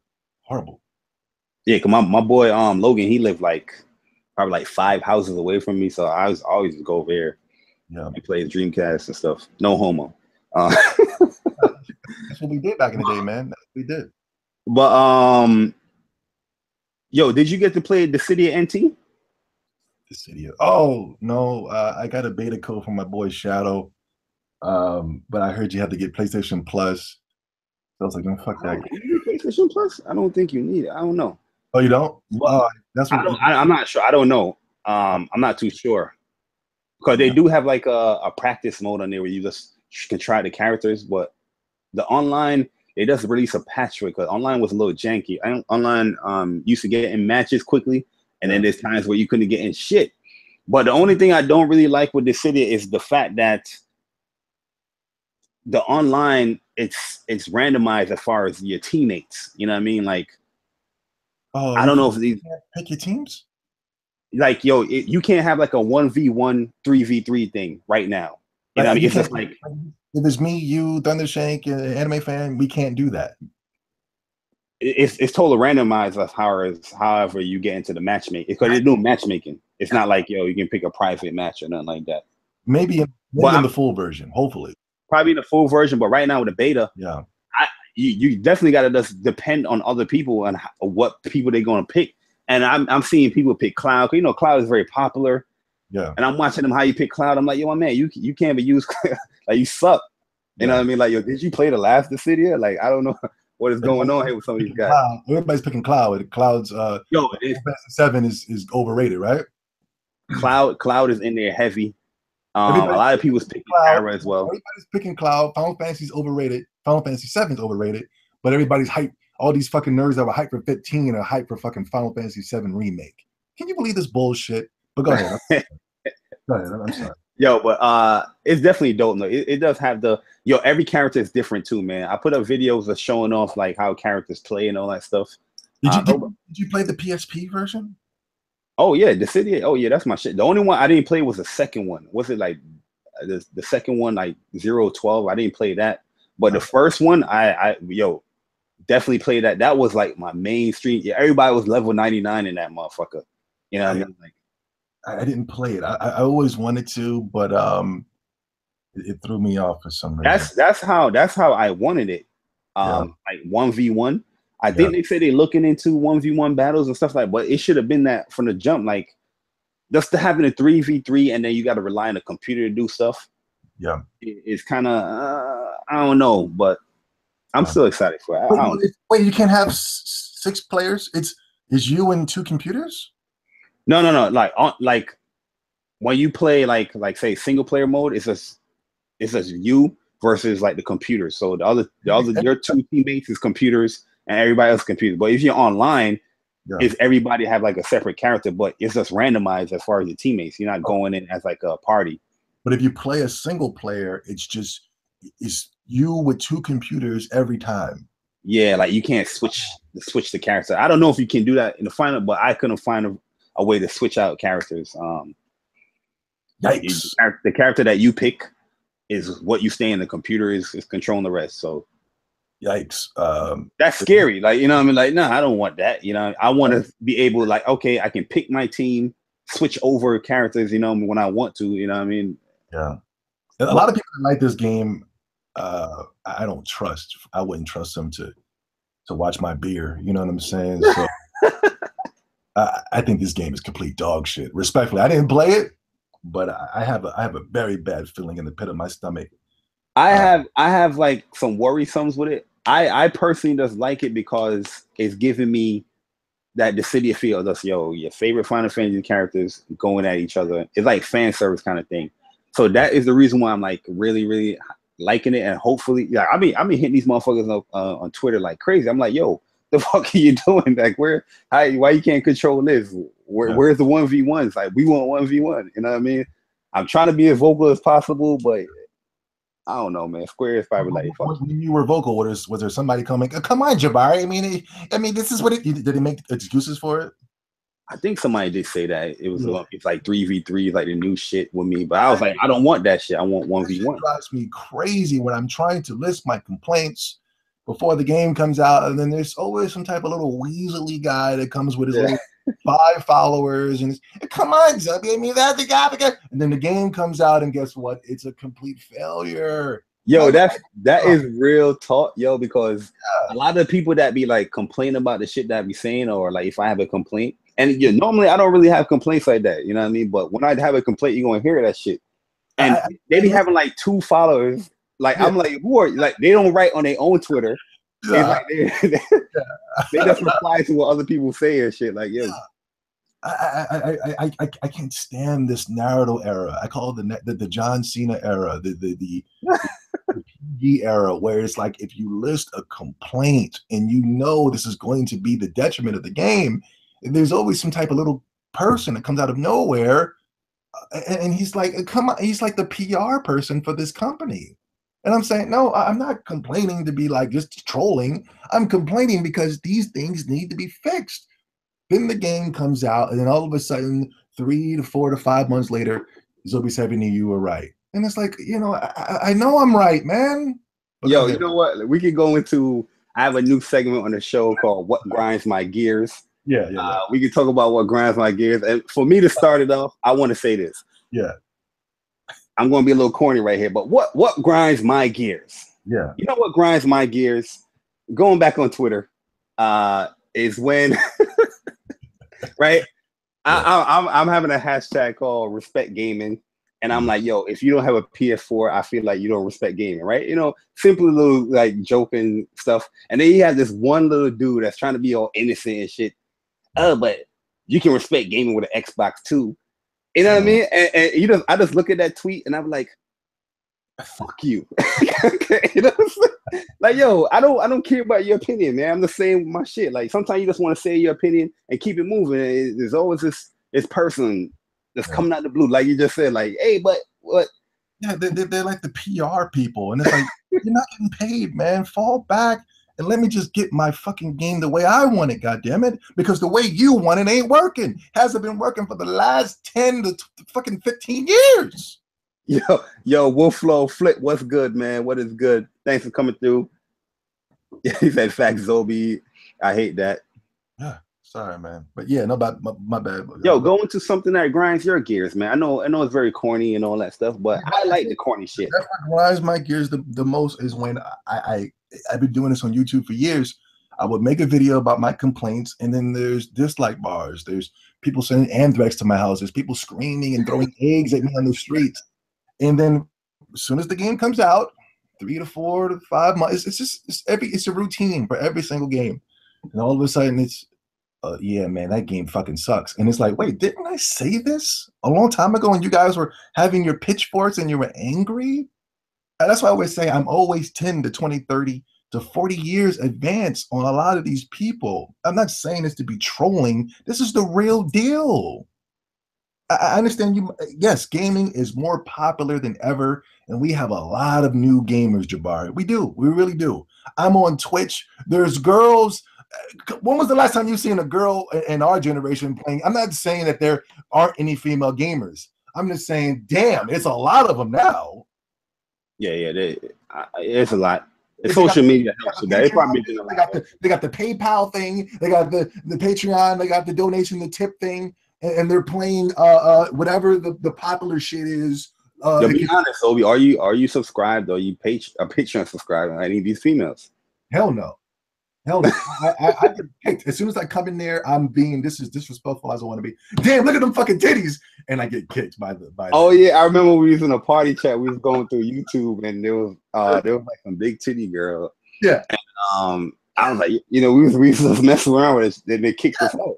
Yeah, they kick you out. So you stating the obvious. You got your titties out. The camera zoomed in on your fucking cleavage, and then I state the obvious, and then I get kicked out. You know what I'm saying? So no, yeah, you can be nice too. Like, hey, can I ask you a respectful question? What size? And they kick you out. Like, it's crazy. I'm just evil and degrading in there. Now there are some girl gamers that I respect. But you know the little Asian girl that she hit me up on Twitter. Oh yeah, I love her. I didn't want to cop blocking you though, but I love her. No, that's not my thing. She was playing Xenogears, and I found her channel that way, and she gets busy right now. She's playing Final Fantasy VI. I wish I knew her name. Roman, what's her name, JayBari? You know? I don't know her name, but she's a little cute little Asian girl though. She's a little cute. Yeah, she's cool, very good people, and she gets busy. You know what I'm saying? She played Chrono Cross, Xenogears, Final Fantasy VI, and she's just going through it. She gets busy. There's my little sister. She gets busy. Now there are girls out here that game, but 99.9% of them on Twitch are just looking for donations and pretending. Oh, yeah. But I know some great girl gamers. You know, I play with them all the time. Like they beasts out there, man. There's one girl that like I don't know her, but I know her. Like she's not like a council member or anything like that. But I know her through Twitch and playing Call of Duty. Yeah, she's better than a lot of dudes in Call of Duty. But now she's getting into the whole showing her cleavage and her ass stuff just for subscribers because she's getting a lot of subscribers on Twitch now. And I'm like, yo, you selling out, man. You're not really showing your skills no more. You just showing your titties. You know, I'm not complaining, but I'm just like, yeah, you selling out a little bit.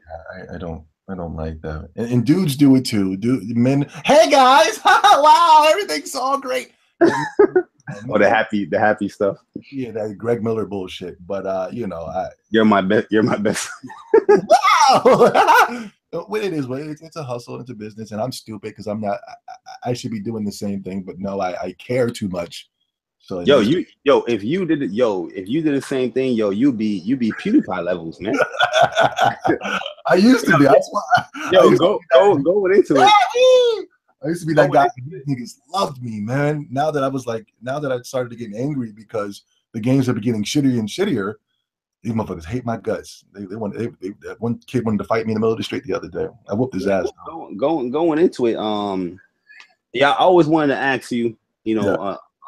I don't think I asked you like personally. Like a couple of years ago, was it 2015 or 16? You was going at the PlayStation Nation, right? We're going into topic mode. Yeah, let's talk about this because Sonic Heroes. Are you excited for Sonic Heroes? It's going to be $40. They're going to have a Persona skin, a Jet Set skin. I put it in there because I was like, let me see if I want to hear. I'm not buying that shit. Like I said, the transition to 3D just doesn't work for Sonic. We just got Sonic Mania 2D. It was trending on Twitter. Everybody's playing it. Everybody's loving it. Everybody's having a good time. And that's where Sonic needs to be. It's just not working for 3D. And I'm sorry for the perverts who like Sonic for the 3D and for the sexual reasons and things like that. JayBari, it's real. It's real. that is crazy, bro. Like every time you say that, I'm like, yo, is this shit real? I remember a guy, he just showed this collection on Discord the other day. It was all Sonic games, and people were like, you know what I'm saying? People were bugged the fuck out. It was all Sonic.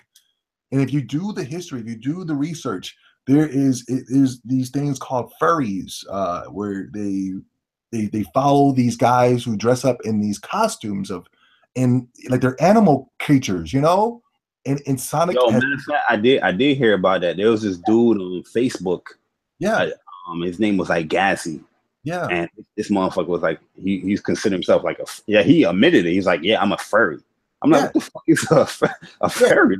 These costumes, and they go to conventions and start dancing like, you know, and I'm like, what the fuck is going on? There was one in New York. I remember I was watching Fox 5 the other day, and they had a convention in New York, and it was like dudes that were in their 40s in these costumes. I remember I was watching something just the other day. There's some type of new program that's coming on about furries, and they got rules and guidelines on how to approach them. Talk about don't hug me from the back, don't grab my tail, don't kiss me. You know, it's like it's a real weird shit going on out here, JayBari, that I never knew existed. Like I said, I'm like Goku in his innocence when it pertains to sexuality. And you ever seen Dragon Ball where so you're gonna walk into the girl and just lift her skirt up? lifting the skirt up and where's your balls at? Like what, you know, going in Bulma's vagina and looking for her balls. Like that's how I am when it pertains to sexual things. I didn't get introduced to these things until the internet, and it scares the shit out of me. And I'm pissed off that there's a Dragon Ball Z community. I didn't know it was in Dragon Ball Z, and now I'm almost to the point where I'm like, fuck Dragon Ball Z. And this is one of my favorite fucking things, man. Yeah, people can turn you off a little bit. From like things I can't watch Super. You know, things that are going on. There was an episode in Super where Goku was grabbing an alien's cock. No. Did you yeah, I'm caught up in Super. I'm all the way what caught the fuck is that? I can't believe they just did this to my favorite fucking character. And people are laughing and giggling in the comment section, but I'm dead fucking serious, man. Yeah, Goku has done some suspect things in Super. Yeah, they're bringing the narrative to Super, and I can't watch that shit, man. I can't. It's a disgrace, and I can't believe niggas. And that's why I said I know y'all niggas is doing it too. I know I'm not gonna point the finger at one guy. I know it's all y'all niggas, man. There was a guy, Trekkie. Is he in the comment section now? Shout out to Trekkie. He was bringing the heat to somebody in the Discord today because he was like, "Nigga, you watch Transformers porn." What? Yeah. The dude, he's usually one of my main haters on the trigger. That motherfucker lightened up. He lightened up. Trekkie was on his ass. And that motherfucker, he was spreading no fucking hate. That motherfucker got quiet. He logged off. He's like, nigga, you watch Transformers porn, you faggot. Yeah. God damn it. Yo, that is disrespectful, yo. To even muster yourself to watch something like that. Shout out to Trekkie. Yeah, that is. Respect DBZ. We're getting off topic and we're running a little late. I'm sorry, JayBari. Nah, it's cool, man. Yeah, Sonic Forces 10, no, man. Hell fucking no. No. Yeah, I see a lot of people excited for it. I don't know. I'm just gonna wait. They're furries. Respectfully. I'm not. Did you see the gameplay for Forces? No, I didn't watch any gameplay. It's literally just you have no control over Sonic. He's just running straight. That's it. That's the gameplay. I just saw the picture on Twitter when they said, "Oh, you can dress as Joker," and and I was like, "All right, let me put the article." Yeah. They're trying. Sonic. It seems like the Sonic 3D version they're selling out compared to Sonic. The 2D version was no selling out. It was just going back to the core mechanics of Sonic. But with this game, you're dressing up as furries. You got they're dressing up the furries in these different costumes. People are running out into pre-ordering the thing, and I looked at the gameplay because that's what I look at. I don't care about the goddamn name. I got to look at the game, and I look at the game. Sonic was just literally running straight. If that was it, you had no control over Sonic. That was it. I'm gonna check it out. I'm gonna definitely check it out. I'm not gonna buy it. I'll tell you straight, I'm not gonna buy it. I bought Sonic Mania. I bought a collector's edition for that. I still didn't even start that game. It's just too much shit to play. I played it once, but I wish I bought it for the Switch because I'm stuck on the Switch right now. You know what I mean?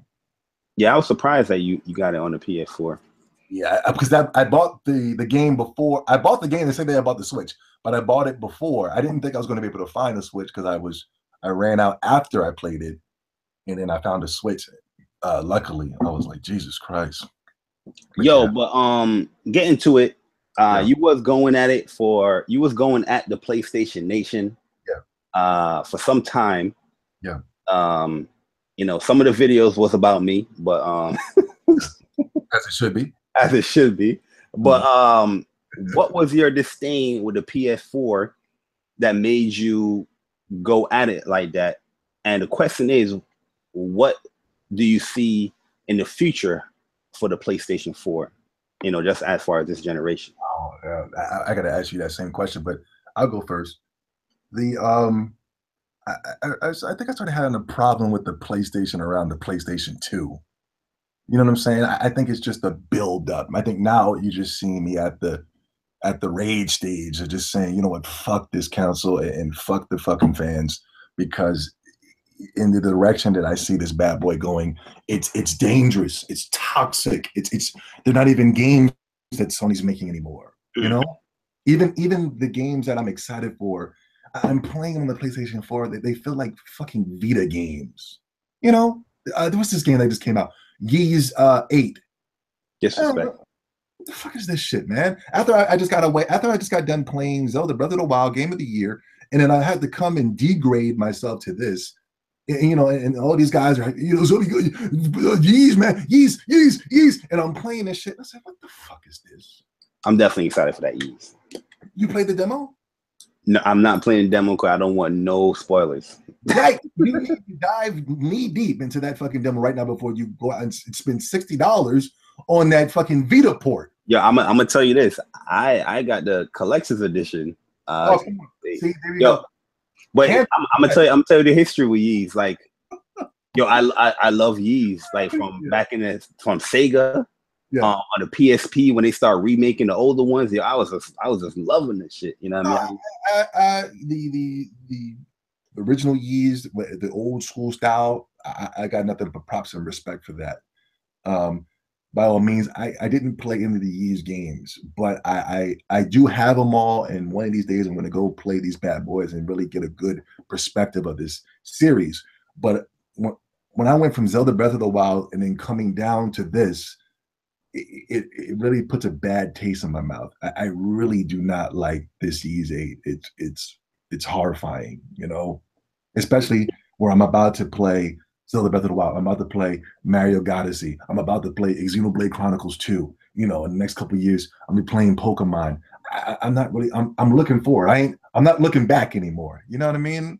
And my gripe with the PlayStation right now, with its games, with the PlayStation 4, what I saw at E3, and it makes me mad. This is one of the things that makes me mad, is that you guys cannot sit here and call Sony out. It's like whatever Sony does is the greatest thing in the world. But yes, you guys call them out by not supporting the games. Keep it real. You guys don't buy their games. Keep it real. What do you mean, like PlayStation guys in general? Yes. I mean, I definitely think the sales can be better as far as certain games, like especially what I like. Over 60 million consoles sold, right? Yeah.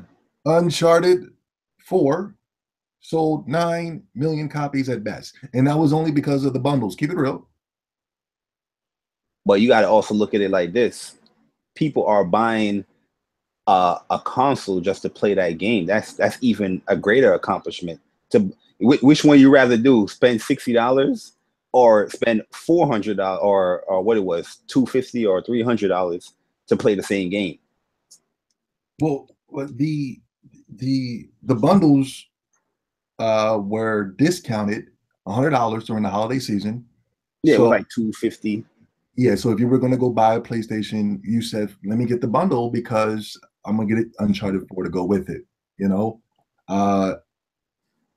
So I don't, you know what I'm saying? I feel what you're saying, but I think people were just looking for a PlayStation 4 and just said, "Hey, I'll grab Uncharted 4 since it's free." You know what I mean? In comparison to the people who really wanted it, what were the original sales of Uncharted when it first Uncharted 4? Well, this Uncharted surpassed all of Uncharted. Before the bundles. Before the bundles, I think it was like the first. I think it was like at 3.8 or 5. Yeah, it was like 3 million, 5, yeah, something like that. Yeah, yeah. But that was the last. That was the last confirmed. I don't know, but the bundles came out like around the holiday August time or something like that. Yeah. Well, the price. I'm talking about when the price had dropped. That was that holiday. Yeah, it was Black Friday. Yeah, and then that's when the Uncharted sales flew up the roof. But people were just only getting the game for free. But yeah, that initial core though was 5 million out of the Jesus Christ at that time. Let's just give you 40 million. Let's just say that. And I was just like, Jesus Christ. It's like you guys sat here and you hyped up this Uncharted 4. Not even that. Sony was going out there and paying websites to give the game 10 out of 10s. As they should. Come on, JayBari. Come on, man. See what I'm saying? That's my main gripe with the Sony guys. Uncharted 4 is not a 10 out of 10. Come on, JayBari. That's a massive stroke. That is a magnificent. That is a problem. That is a problem because in the long run, developers are going to look at that and say, okay, this is the standards of a 10 out of 10, and that is removing gameplay.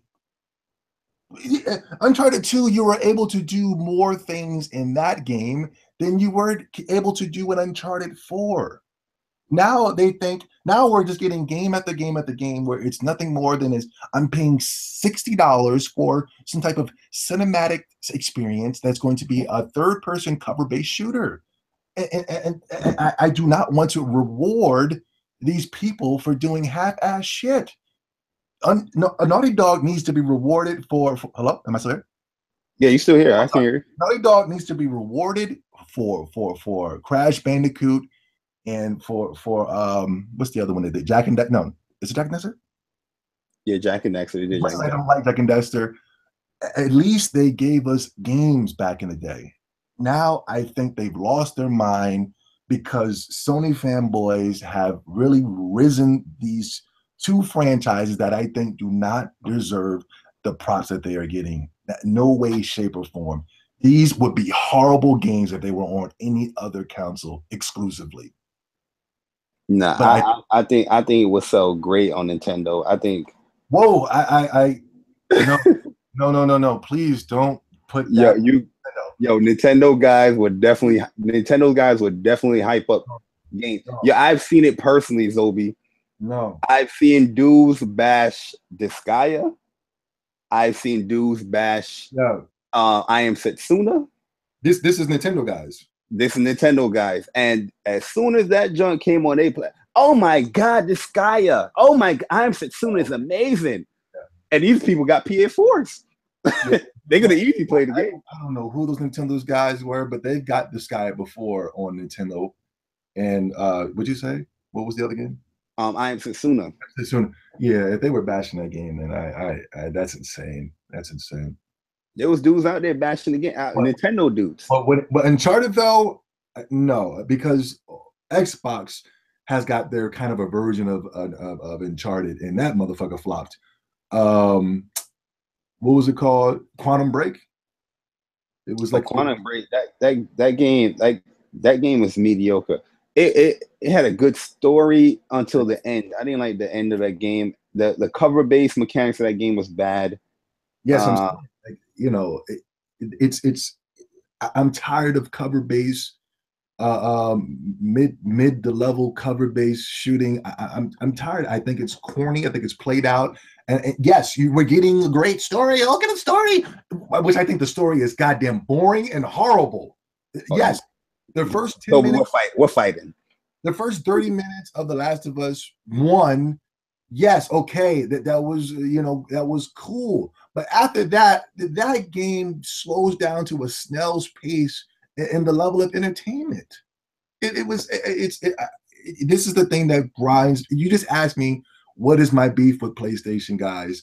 Is that these games are bad, and yet these guys will hype the thing up to the moon. They will not support it at that, And then when I ask for the games that we need to go back to the core mechanics of PlayStation and what made it great and what games made it great, and then I'm told those games are stupid. Those games suck. Nobody wants those games. And then we get a remake of Crash Bandicoot 1, 2, and 3, games that came out 15 to 20 years ago. It sells like hotcakes. You know, we get, if we did a Spiral remake, that would sell like hotcakes. If we just got Sonic Mania, I was asking to go back to the core mechanics of what Sonic was all about. That sold like hotcakes. Men lie, women lie, but the numbers don't lie. No, I mean, listen, I'm with you to a certain extent as far as like bringing back older games and stuff like that. But like I go back to the point of, I think it's more about the name of the game that people want back instead of just the genre, because the genre is here. You know what I mean? With a lot of these games. People are showing off their platinums for the Crash Bandicoot trilogy. They're playing through the full game. I haven't seen anybody yet show me their platinums from Uncharted 4 or the Uncharted Lost Legacy that came out. Nobody's showing me no platinums of that. People are showing me their platinums to the new Sonic the Hedgehog Mania. You know what I mean? People are showing their things. They had it. They enjoyed it. Zobe, you were right. Man, this is great. Nah, there's plenty of people showing platinums for those games. What I see them. Yeah, for Uncharted 4 and Lost Legacy. From what I see, I don't know. You don't probably communicate with the same people. You following some weirdos, you know what I mean? I mean, respect. I just I don't know if somebody's putting that much time in the Uncharted 4. Kill yourself, please. That game is amazing, man. I think you need to give it another go. In the future of Sony, this is what pissing me off, because when I was watching that goddamn godforsaken E3 of Sony, I hands down believe Sony lost E3 by a fucking mile, is because every single game that we're going to be getting in 2018 and beyond is going to be the same exact thing. It's this third person over the cover, even God of War. They turned God of War into some type of third person cover-based fucking shooter. I was so mad. I was like, what happened to God of War? And now, if I was to complain about God of War, here comes the Sony fanboys. They're going to be like, well, God of War was never good in the first place. It needed it to change. Oh, no, I wouldn't say that. I would be like, yo, I would disagree with you, but I give you points and reasons. But I do see the rabid dude. Hold on, but God of War didn't come out yet, JayBari, so you can't give me any points yet. I'm just going by what I'm seeing, and I said, I can't believe they turned God of War into The Last of Us. There's another game coming out with some type of zombie game. What's that called? Days Gone. Days Gone. They've removed the controller out of your hand. I don't want to play games, allegedly quote-unquote games, where I can't use my controller anymore. I was watching the gameplay. It was just literally these two guys were jumping him in a battle, and all he did was hold down square. They got to tell you the story. They got to give you the JayBari, I understand. They got to get you immersed. I understand that, but the way that I get immersed into a game is when I'm actually playing the game. Okay, that's the way for me to get immersed. Not by taking the controller out of my hand. I'm just sitting there, and then the game says, "Okay, you can play now." Oh, I can play. Okay, all right. And it's like, oh no, I definitely understand that. But God of War, Horizon Zero Dawn. Did you like that? Oh, that Horizon Zero Dawn is my game of the year currently right now. No way, shape, and form that the Zelda Breath of the Wild destroys that game. And I can't believe that Nintendo fanboys were even entertaining the idea that there was a Horizon Zero Dawn Zelda battle. Let me tell you why. Horizon for me is game of the year because, like, don't get it twisted. I love Zelda as far as how they implemented how dynamic the world is and how you interact with the world. They have done that way better than Horizon. But when it comes to this gameplay and fun factor, Horizon got that thing beat hands down. Oh, so that's why you were saying earlier you didn't like the combat of Zelda, is because I felt like the only thing in Zelda that didn't really evolve as far as with the game was the combat. The combat felt like it was like an afterthought. Like, hey, we're going to add all these elements where if you have like a metal sword and it's raining and lightning can strike you and hit you, or you can throw it at the enemy can pick it up and strike him. You can burn his force down. I thought what you're saying right now, I think that is the dopest thing I have ever seen in a video game in a very long time. How what you do is affected by this world. You know, I agree. Except for me just picking up a bow and arrow or some type of stick and just fighting. There's multiple ways to approach the combat. You know, you don't even have to fight the dudes. You can just walk right past them. You can sneak by them. You can push down the boulder. You can light some shit on fire. Yeah, I agree. I agree 100% with you. Horizon also had that element where you can bypass a lot of enemies where you can go in guns a-blazing or arrows a-blazing, or you can set traps and be more methodical how you want to do it. But just attacking those Dinobots things and seeing their armor come off, and then you can use their weapons against them, and that shit was just mad fun. The weakest part about Horizon was the melee, though. The melee wasn't good at all. I don't think the melee was good, but the bow and arrow aspect and the trapping, like, think of it as more of a fast-paced Monster Hunter. Sometimes when you got to take these enemies down, because just like Monster Hunter, you got to go in prepared. You know what I mean? Some of these fights, like, I feel you. That's the thing that would make me hate Monster Hunter. And that's why I'm nervous about Monster Hunter World. Is that if it does go fast paced, I'm gonna say fuck this game. I'm just gonna drop it. I'm in the opposite field of you. That's one reason why I didn't. Like, I'm not a Monster Hunter dude. Don't get it twisted, right? I'm not a monster. I think you're way more Monster Hunter guy. So your opinion on the game is way more valid than me. I'm just going out from an outside perspective. But one of the reasons why I liked, like, what was that game called, Tokenin and all that stuff, because it was much more fast paced. You know what I mean? Like, I get to go in and do, like, Monster Hunter just looks so slow paced, and oh my. I don't know, man. I was just never captured by Monster. Was it slow paced when it was the PlayStation exclusive? I didn't play it when it was a PlayStation exclusive. When it was on PSP, I didn't play it. I was like, I don't like the game. It was way too slow paced for me. Nah, that's one of the things I love. Which is cool. You like the faster combat. You want to get in there. You want to be a badass on screen, and that's cool. Me, I kind of like. To me, with a video game, I like challenge. So, once you start to master that challenge, just like with Bloodborne or with Dark Souls, there's no better feeling in the world than I just killed that motherfucker with my skills. You know what I'm saying? I agree with that. I did get that from Bloodborne. That's one reason why Bloodborne captured me a little bit more than the Demon Souls and Dark Souls, because that was a little bit more faster paced, more offensive. I get rewarded being offensive even if I get hit. You know what I mean? I was like, oh shit, I like that. And when I learned that mechanic and all that stuff, I was like, yo, this game is pretty good. I got all the Dark Souls. I try to go into those, and I'm like, after playing Bloodborne, I'm like, this is much more slower.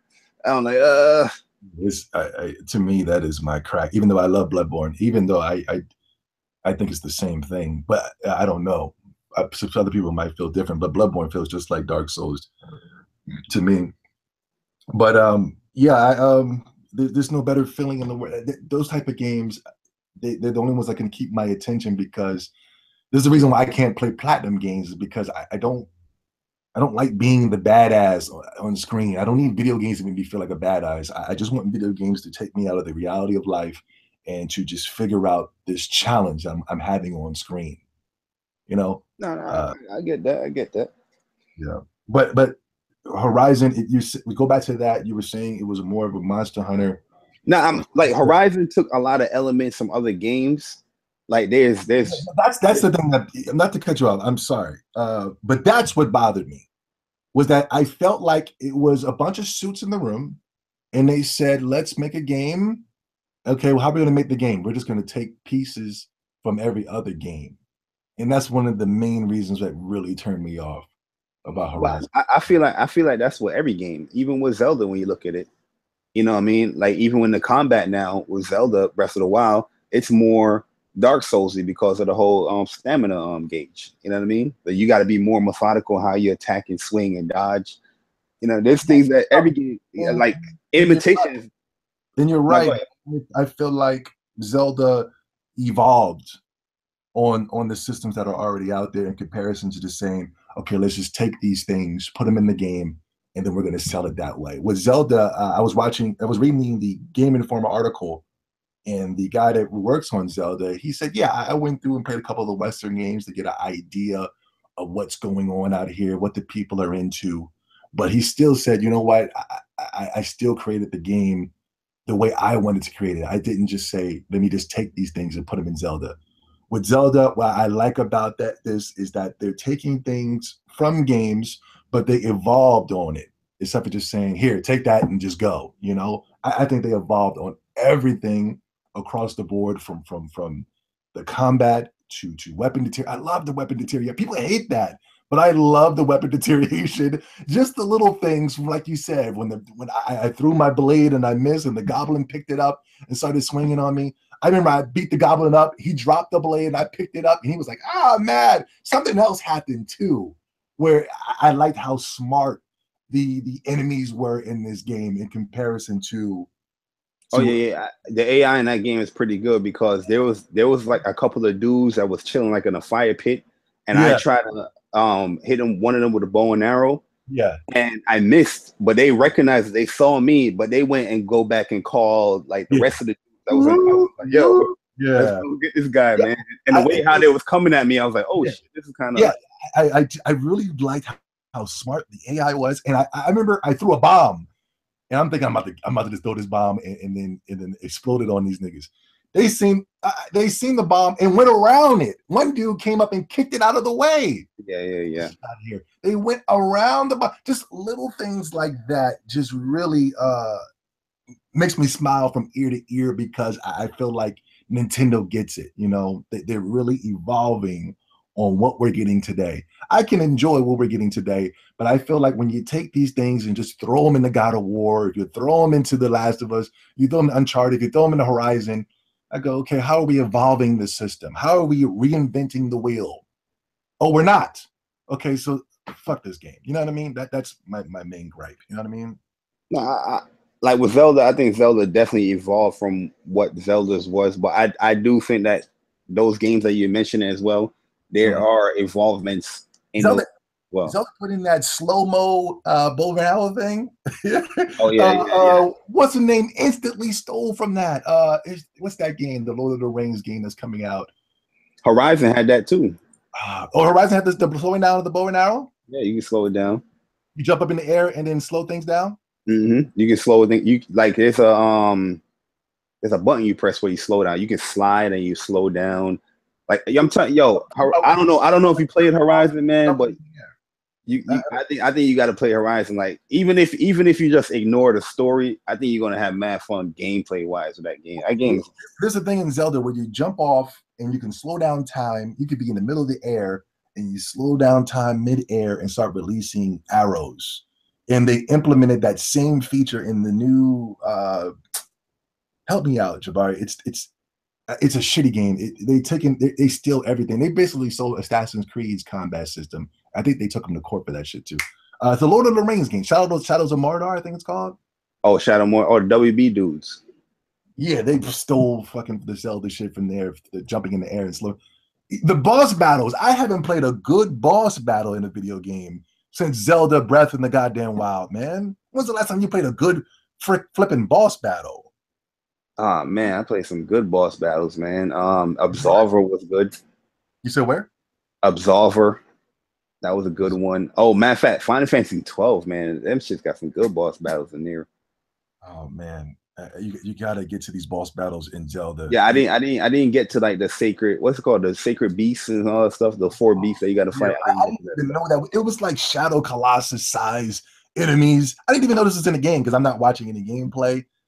And I was just like, this game, it just felt like every step I took in Zelda, there was a new experience in comparison to if I pick up this Last of Us, this is what it's going to be through the whole game. This is it. Nothing's going to change. This is what it is. Cover-based shooting, and then keep moving on to the next destination, and it's going to be long cutscenes. With Zelda Breath of the Wild, I just felt like with every step that I took was a brand new experience, and it's something that is being missed. Oh yeah, Neo was one. Yeah, Neo. Yeah, Neo. That's what I'm saying. I don't.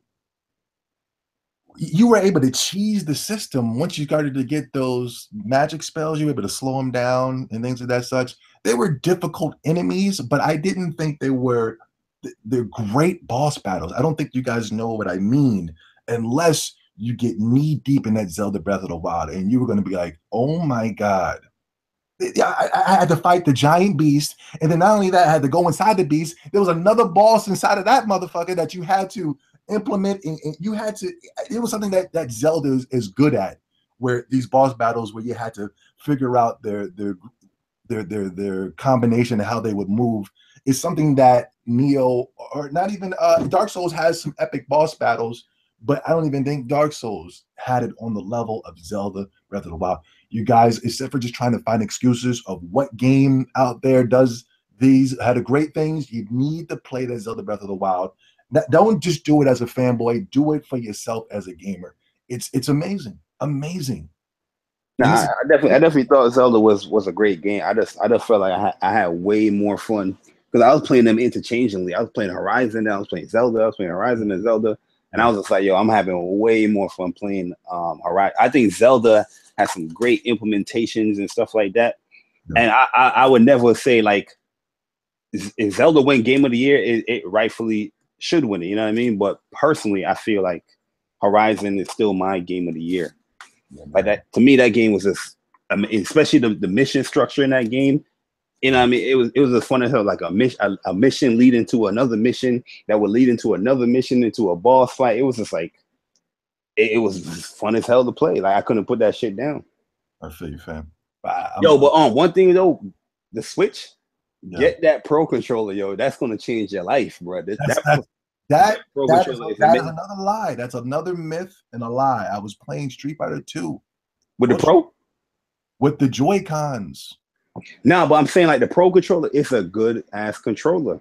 No, I'm gonna get it, but I'm just trying to tell people out there, you don't need it. I was playing with the Joy-Cons, and I beat a dude's ass in Street Fighter that had the fight stick. JayBari. Yo, that's a myth too. Fight sticks don't make you better. I just think fight sticks is just easier access to press the button. I've been saying that for 20 years now. People don't want to listen to me. You know what I'm saying? But I had the Joy-Cons. I had the motion controls on this nigga, and I was whooping this. I was on his ass. But you know, I used to play a lot of fighters on the PSP, so you know. That just used to burn my finger. So it was the same thing, but it's still good. It's still a good. I think that Joy-Con controller is 1,000,000 times better than the PlayStation 4 controller. And I'm not trying to start a war, but the PlayStation 4 controller is not good. I don't know how you guys. Well, I can understand why you guys got fight sticks now, because that PlayStation 4 controller is dainty. It's got problems. I can't play platformers on that thing. It's impossible. PS4? It's impossible for me to play Crash Bandicoot on that PlayStation 4 controller. It's a mess. Now I didn't like the Joy-Cons. Like I felt like I was forcing myself to get it, to play on it. But once I got that Pro controller, I was like, all right, this is more. Yeah, this is way more comfortable. Like it's playable. The Joy-Cons is playable, and I'm not saying like it's horrible, but there was like certain oddness with the placements as far as like the D-pad and to the stick. And there's the other one, the right Joy-Con felt weirder because the spacing as far as the face buttons from what is it that's on top of the face buttons? I can't even remember now. It might be an option button on one of those. Yeah, I think I think it's a myth. If you have problems with it, that's fine. But me, I don't have any problems. Even though I do want a Pro controller, but I'm not having any problems so far with this bad boy. The Pro controller is definitely the way to go. Like, yeah, it was definitely when I got one, I was like, yo. Once the guy switched he took the fight stick out, he tossed that, he threw it in the trash, and then replaced it with the Joy-Con. And then I noticed a change in the style. So I'm gonna have to get a Pro controller so I can keep up with these guys in Street Fighter. You know what I mean?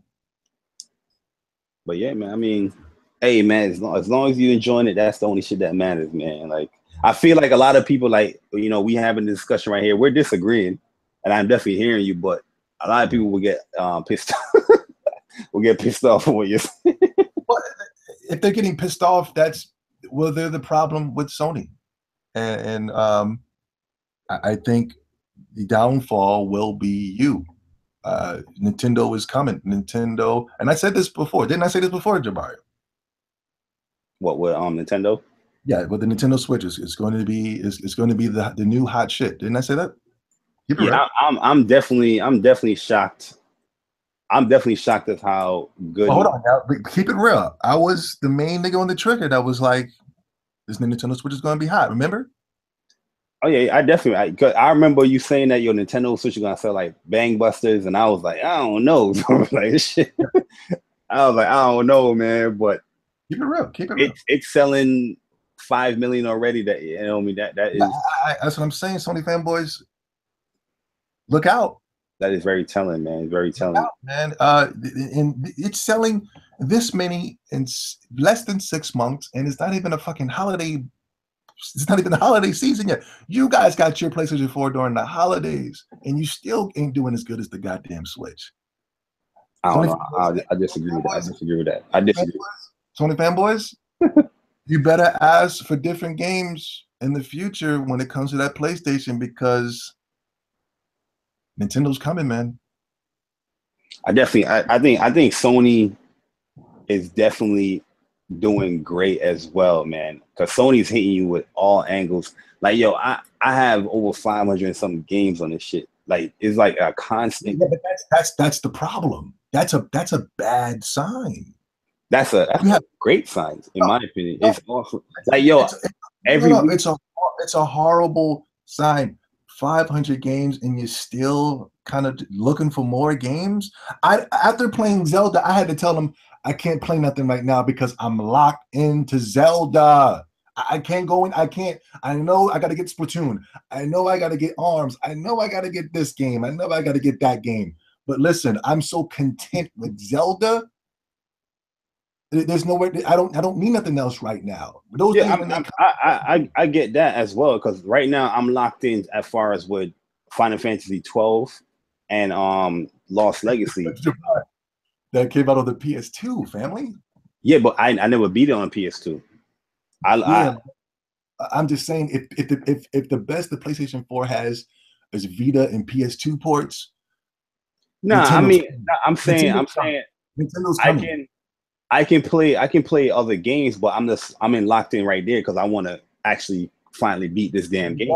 The best Sony has is The Last of Us, Horizon, and God of War. Nintendo's coming. Even Spider-Man. Nintendo's coming. I wouldn't get comfortable, guys. I'm not saying this to troll. I'm just saying don't get comfortable. I've seen this before with Nintendo. You gotta Nintendo has bigger IPs than PlayStation. You know what I'm saying? When you say something like that, I'm like, that's not nothing new. I mean, Mario is a big IP. Splatoon was a huge hit. Zelda is a huge IP. That's nothing new. Well, you just listen off games that, you know, like God of War. God of War is a huge IP, but it's not bigger than anything on like Nintendo. That's what I'm trying to say, JayBari. Look out.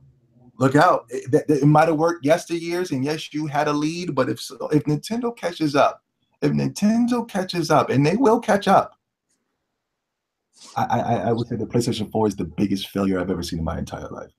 I think Nintendo is in a good spot as far if they can keep the momentum as offering the games on the pace that they're offering, I think they'll be fine. But if that shit slows up, I don't know.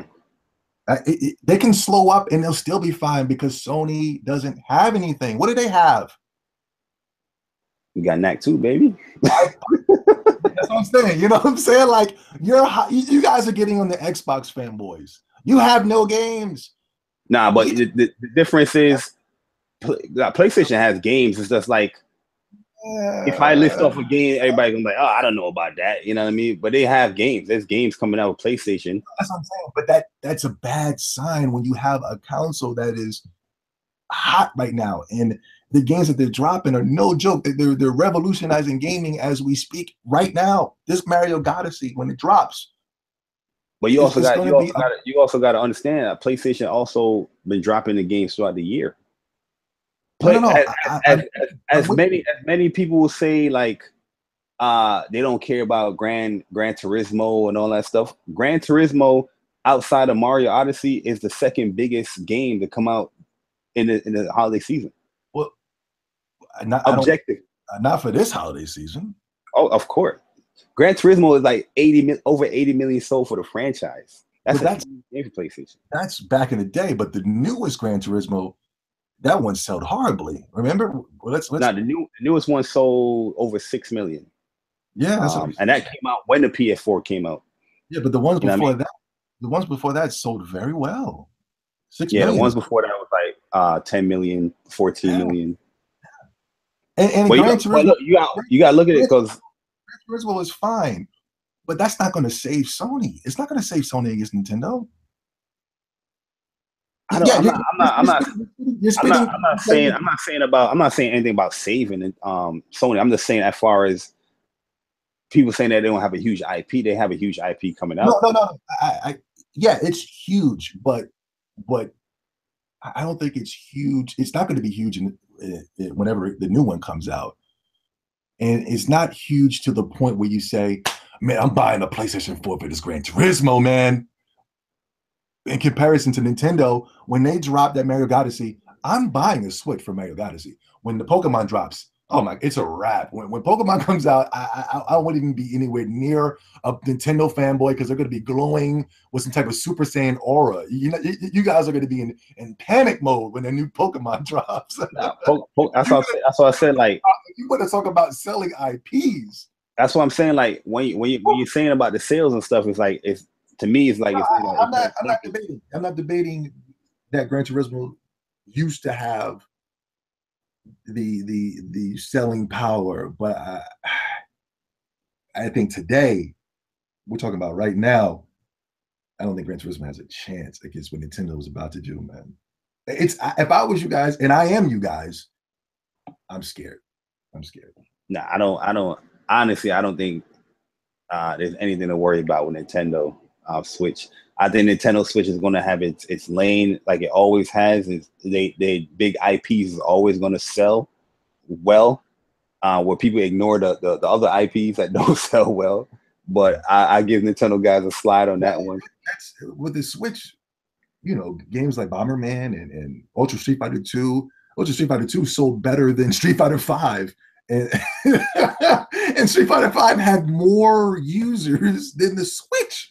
This thing is when I was waiting in line, there was moms out there hyped about couldn't wait to buy their son the games that were coming out. I don't know, JayBari. I love Street Fighter 2, Zobe. I'm with you 100 grand. No, I'm telling you, that game is $14. Let's be honest. That game is $14 as a digital download. Capcom. Okay, but it still outsold Street Fighter 5. Did it? Yes. I mean, it's not its total sales, but I'm talking about from the same lifespan of Street Fighter 2 to Street Fighter 5, this Pokken tournament, boom, sold out. Pokken tournament, bam, passed Street Fighter 5 with PlayStation 4 sales alone. If you want to count PC. Yeah, because Street Fighter 5 went into it with a whole bunch of negativity. Like there's people that was bashing the hell out of Street Fighter 5. I mean, why would anybody? That's the thing. Street Fighter 5 was a gift and a curse. If you bought Street Fighter 5, people were like, "What the hell is wrong with you?" If you didn't buy it, then you get bashed. Oh, you don't support your games. Like, yeah. It's a mix. I feel you. But it is better than Street Fighter 2, though. I'm just letting you know. I feel you, man. But yo, Zobe, man, yeah. Yo, we are gonna wrap this thing up. But yo, we are not done yet because, like I said, I'm going to be having people on the show. I'm not going to have a guest on the show every week, but you're definitely going to have to come back on here, man, because we definitely got to chop it up some more, especially around We definitely gonna be chopping up some more, man. We definitely gonna be chopping up more. Get you on here if you want to come on. I'm telling JayBari, I have the plan for 2018 and beyond. It's going to be so successful, but you're not here with me, man. We have to do the JayBari and Zobe show. It has. We're going to talk. We're going to talk business. We're going to talk. Let me tell the audience what it is. The show is going to be. It could be on either channel. It could be on both channels. You know, so it's going to be so successful. I don't care where it's going to be. We can make our own little SoundCloud or whatever. But we gotta have an intro. We gotta have an intro. Yeah, some type of swanky intro. It's gonna be like the Joe Buttons, and it's gonna be like all the other popular podcasts, but it's just gonna be me and you, a more subjective Sony fanboy and an objective Sony fanboy, coming together every week. Just me and you, just breaking bread and talking. I even have an idea for like once a month, we grab a Sony exclusive, we come together. We sit on the couch, we sit somewhere, review the game, give us our perspectives on the God of War or the Spider-Man. Yours might be different from mine. Mine might be the same as yours. Masterstroke. I think it'll be a hit show, but I just, for some reason, I just feel like you would prefer to, you know, work with other people. You know what I'm saying? Nah, I'm definitely a person that would like to, you know, work with people in the community and stuff like that. You know what I mean? I know everybody, you know, you might not see eye to eye with everybody that I associate with and all that stuff, but you know, I just like to get along. You know what I mean? I like to get along. Because, let me see if you agree with me on this or not, right? Yeah. When I come into YouTube, I always looked at it like the Xbox dudes. It don't matter what these dudes say. You know what I'm saying? Somebody disagree with them. Yeah. Yo, they still support these motherfuckers. Like, yo, somebody could say the dumbest shit in the world. They were like, yeah, there's mad support. You know what I mean? These dudes are having game nights and all that stuff. But I feel like when it comes to the PlayStation community, if somebody disagrees with somebody, it's like, fuck you, asshole. I'm unsubbing, or I'm not messing with you no more. You know, it's a different dynamic, right? Yeah. So coming into YouTube, I always looked at that. I always felt like I would love to get PlayStation guys that's working together, you know what I mean? Coming together, regardless if they have difference of opinions, but just having a show where it's going to be mad dope. You know what I mean? That's what I mean when you was doing your PlayStation podcast. You're probably the only podcast that would hit up. I was like, yo, I need to get on this shit. You know what I mean? Cause I was like, yo, it's a PlayStation podcast. I was like, yo, can I get on? I think I hit you up on Twitter or probably a comment say, I don't know.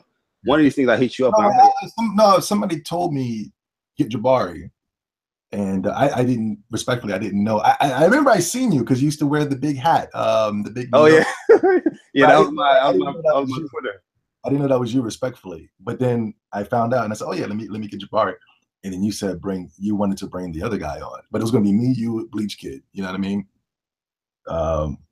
So yeah, I was going to get you anyway because the people in the chat room said to get you. Oh, that's what's up, man. I didn't even know I was known. Like I had like probably 200 subscribers then, man. I remember I was reading the comments and they was like JayBari, but I didn't respectfully, I didn't. It's not that I didn't know. I don't know anybody, to be honest. I don't watch gaming channels. You know what I mean? Yeah. Except, you know, yours, and I think that's about it. You know what I mean? Nah, but at the end of the day, I was just like, yo, that would be dope, you know, having other PlayStation dudes. That's why I'm like, yo, get this person on there. Because I wanted to get PlayStation that's together, you know what I mean? Even if it disagrees. So I was like, yo, I need to get on that show as well. So that's why I'm always so willing to work with other people, especially with PlayStation you know, community, because I feel like as a community, we're mad dysfunctional because we're so strong in our opinions, and once somebody disagree, that's why I think this will be a great show. I think this will be a hit show because you're gonna have just two guys. You don't need 5 or 6 or 7 guys in a podcast talking over each other. It's 2 guys. You got one guy that has his headstrong opinions, and you got another guy that has his headstrongs. We live close, so we can do monthly video reviews. We can do Patreon. I mean, this thing will be big. It'll be huge. I'm trying to tell you, if I get focused on what I need to get focused on, it's going to be the biggest thing moving. But it's just up to you, bro. You know what I mean? You can, Yeah, listen, you be hightailing it though, man. Listen, I say fucked up shit, and I say you got to drop the dusty niggas because I don't want to spread the my energy with them niggas. But listen, you can keep them, but just make sure they don't come around me. You know what I'm saying? I don't know about you, man. Cause you be up for a podcast, and 2 weeks later you're gone, man. Like you retired on game. That's why I said if I get locked in, I get focused. And I'm getting real focused right now. I'm building on my gaming channel. I am building an Elite 8. Is Elite 8 of warriors that I will be going to for Dragon Ball Fighters nightly. That'll be something separate. But for the main channel, is Zobe and JayBari. And I think we can. What's the chat room saying? Are they agreeing or are they disagreeing? I'm telling you, it's going to take off. It's going to be the biggest show on YouTube. Just because I know what I can do. You know what I mean? I'll get Pyro in there. No. Just me and you. Nah, I'm messing with you. But nah, man, we're definitely gonna talk business, man. I gotta hear the plan, what you doing, and talk more about that with you. Yeah, no doubt, man. But nah, man, it was a pleasure having you on here, episode 2, man. Definitely gonna have you on here again. Like I said, I'm repeating myself, but I'm not going to have like a guest every week on here. Yeah. But you know, once in a while, or probably every 2 weeks, I'm bringing a guest in. I know Bleach Kid said he wanted to come in, so I gotta get Bleach Kid one of these days. Yeah. Get Bleach Kid back on the PlayStation Age, because you be converting people, man. You know what I mean? Your influence upon this world is disgusting, and You're a huge influencer. I don't know if you noticed that. I think you do notice it because you're a pretty intelligent guy. But your influence is real out here, Zobe, and you need to cut it out. You need to stop. All right? Absolutely. Stop the hate. Spread more love. Word up, man. But yeah, it was great, JayBari. Thanks for having me on, man. And it's fun. It's fun as usual, man. Yeah, man. Definitely was cool, man. But yeah, yo, any want to get into your outro, say anything, any shout outs? I know you're having a Pokemon tournament once again. Zobe JayBari, or excuse me, JayBari Zobe podcast, man. We got to get it going, and that's it. Let's go, man. Let's go. Let's get it on. It's the people saying they want to see it. I want to say good podcast, cool podcast. Definitely appreciate it. Yo, you brought all of your people over here, Zobe. I'm seeing the anime guys. Those my goons, yo. Those my goons. Yo, that's what I'm saying, yo. Zobe runs. Good. Cole Rounds is in here. That's what's up, man. Zobe runs deep, man. We're definitely gonna beat up Zobe crew and Dragon Ball Z fighters, and see what happens over there, man. I'm not playing you guys in what's the game called again?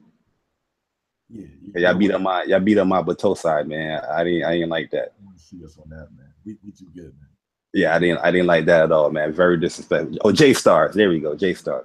But yo, man, we about to get up out of here. Episode 2, Just My 2 Cents, is in the books. Just like all podcasts, I end with, we out. Deuces. Peace.